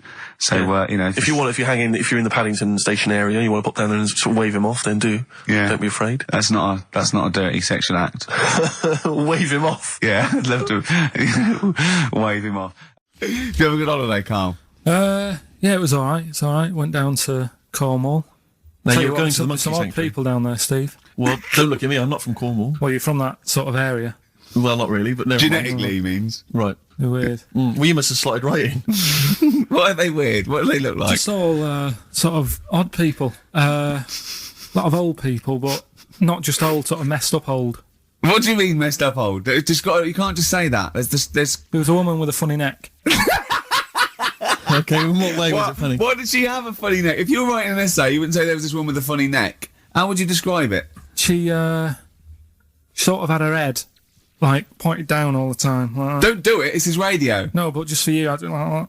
Walking about like that. Yeah. Okay. Right. So brilliant. I don't know. I was saying to Suzanne, what happened, you know. What do you think? Because Suzanne knows everything. That's the good thing about her being with you. You just ask her, what happened to her? And Suzanne goes, Carl, I don't know. Yeah. I haven't been here before. Suzanne, your girlfriend, or mummy as you call her. Oh, sparks are flying. Yeah. I got a little bit of chocolate. Can you just lick a tissue and wipe it off? Oh. Well, she said it might have been like, because back in the olden days, they carried stuff on the... The olden days. What do you mean the olden days? This woman was probably what, 50? No, she looked about 70. Yeah. But like I do on Cheeky Freak of the Week, right? I always turn it round and we get like something good out Something of it. positive, yeah. I said to Suzanne, I bet she finds a lot of money. Yeah. Always staring at the ground, yeah. Oh, So dear. it was always good. So, you're Maybe back... she just had new shoes and she was admiring them. Yeah. Did you think of that? Before you point the finger and judge? Or a necklace was too heavy. Exactly. So, you're back refreshed. Right, come on, Carl. We've got a lot to fit in now. We've insulted a lot of people. Only about 25 minutes to go. We've got Monkey News. We've got Rockbusters. Have we got a Cheeky Freak of the Week this week? Could cram it in, see how we do. Do we want it? Well, me and Carl got a joint favourite lyric now. I love you like a fat kid loves cake. Yeah. That's great, isn't it? Brilliant. I mean, I like it because it's funny and humorous and cheeky. You like it because it means something, don't you? You think that's the absolute truth. If someone was to say that to you, that would be the most romantic thing they could say in it, because it's... I don't know, I'm just thinking you know what it means. It's like the Elephant Man, right? The Elephant Man, that's what he's called. Again, you know what you're going to get. The fat kid loves cake. You've said it all. You don't have to say any more. I can't believe it. I'll tell you what made his day the other day. I love it. Jonathan Ross said The Elephant Man is one of the best films ever made. Yeah. Endorsed by a celebrity. I know. Well, by a film buff, really. It is good though, isn't it? It is a very good film, yeah. We have got Cheeky Freak of the Week. Oh, right. There's been a lot of stuff going on this week. In the freak world. Yeah. Is it really? Yeah, there's loads. I mean, stuff that we can... The one that hasn't made it. God, this is what it hasn't made it, so we'll judge it on that. Go on. There's a woman, right? Do you know how, I mean, in a way, I thought Elephant Man, it was a bit tight because, you know, they sort of took him on a freak show, did a bit of a road show with him and stuff. Yeah. There's some woman, I think she's in India, like now, who, makes a lot of money because she's got 3 legs and like 7 toes stuff. And she was saying, people pay quite a lot of money. Not Squiddy Patel. It's not that much money, like, compared to here, but over there, it's like loads of money. Sure. And all you do is, you go around to her house and you pay this lot of money, and people just go, oh, look at that. Extra leg. Extra leg. Right. It's quite a lot of money in that. So she hasn't even got to go out on the road anymore, like in the old days. No, People that's what annoyed me. It's like, well, you could get to them faster. You go and see them if they're paying the money. Sure. But yeah, there's... What she could do is go in and buy a pair of shoes, right, and then nick one on the way out, because they only put one out, don't they? Good idea. So she could get, you know, 2, 3 for the price of 2. Just one of the many perks of having Just 3 one legs. of the perks of having 3 legs. The other one is, I mean, keepy uppy. But she'd be good at that. She wouldn't do that. She just stays at home and puts her feet up. But anyway, that's not even Cheeky Freak of the Week. That's coming up later. Coming up later. Oh, brilliant.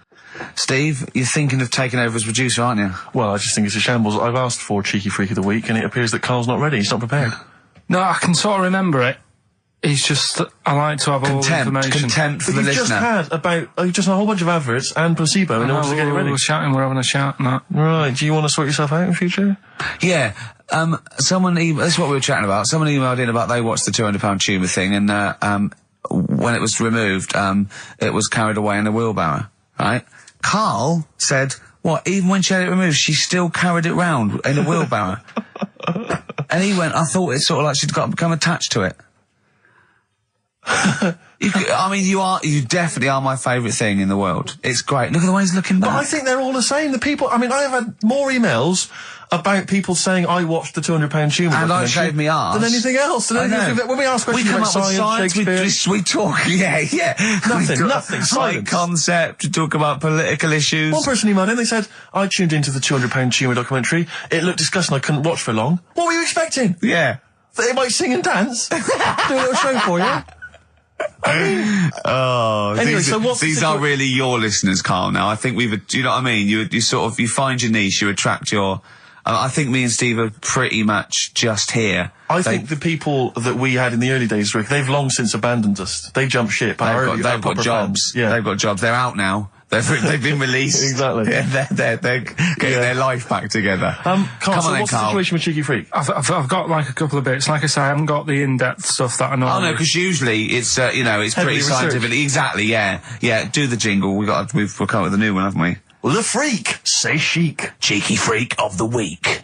Right. Well, couple of bits. I don't know which one to use as the main feature for this week. It's that good, is it?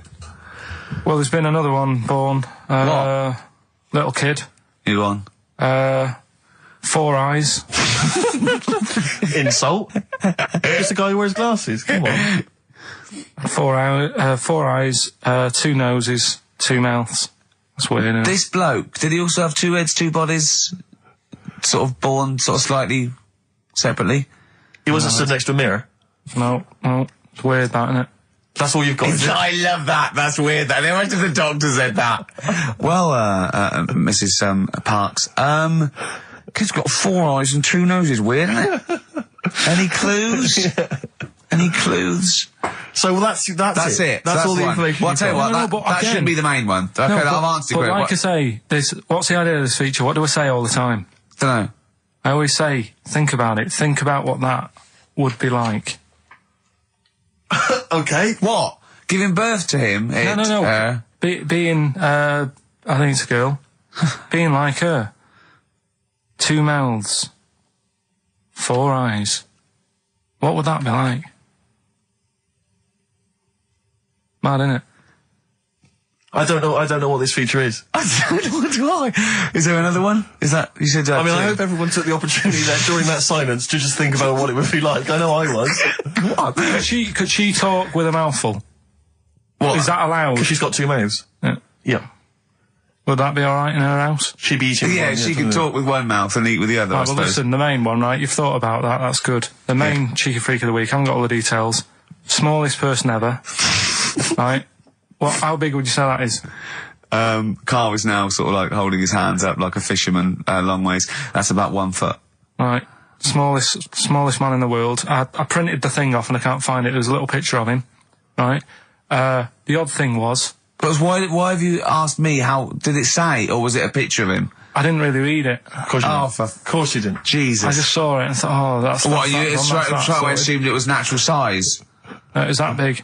But what do you mean it was that big? Little fella, like that. But why are you doing that? What? It was a page with a little fella. How do you know that was natural size? No, it was, because he said it's world's smallest man. And the funny thing is, I've read the first line, I always read the first line, it said world's smallest man. Well done. The weird thing is, he got an head like a light bulb. The shape of it, apparently. I don't know if that's got anything to do with his shape and size. God. That big. His name's Mr. Watts.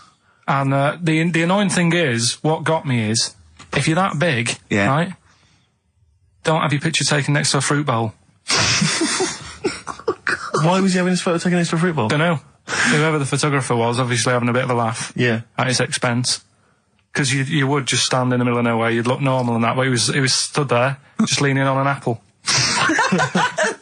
Leaning on an apple? What is this? In what world do you inhabit? This was on the internet. I printed it off. Leaning on an apple? Was it Tom Thumb? What is this? Are you sure it wasn't some sort of sci-fi show they're advertising? No, it was Leaning on it. Can you just lean on the apple? Just lean on the apple there.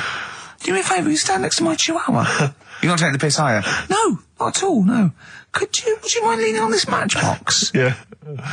Leaning on an apple. And that's what, so it just said he's the world's smallest man leaning on an apple. Smallest man, said about his head being like a light bulb, I don't know what that meant. And I just thought, right, that'll do. That's that sort of cheeky rig of the week done. I think that was on like Monday. Right? I found that, I thought that's done. Printed it off, forgot to get it off the photocopier. Someone's nicked it. Play record. You got to... You know, it's just, Steve. No, can I just say, no Carl, point. please, There's no if point. I say, let's have Cheeky Freak of the Week, and you haven't done your research, you haven't got the information, just tell us you can't do it. But don't lead us on. Don't say things like on radio, hold your hand up to me and go, how tall is that? It's nothing. That's This is radio. nothing. It's nothing. I think it was that big because he was leaning on an apple. It's not enough information. But, imagine Trevor McDonald coming on, going, some news, some stuff, how big's that? How big do you think that is? Yeah. Because there was a fella, coming up after Chris Tarrant. Play record. I'm angry. I'm actually angry. And if Monkey News is in any way similar, you've really pulled your finger out with that, have you? Mm-hmm. Good. Let's have Rockbusters answers next.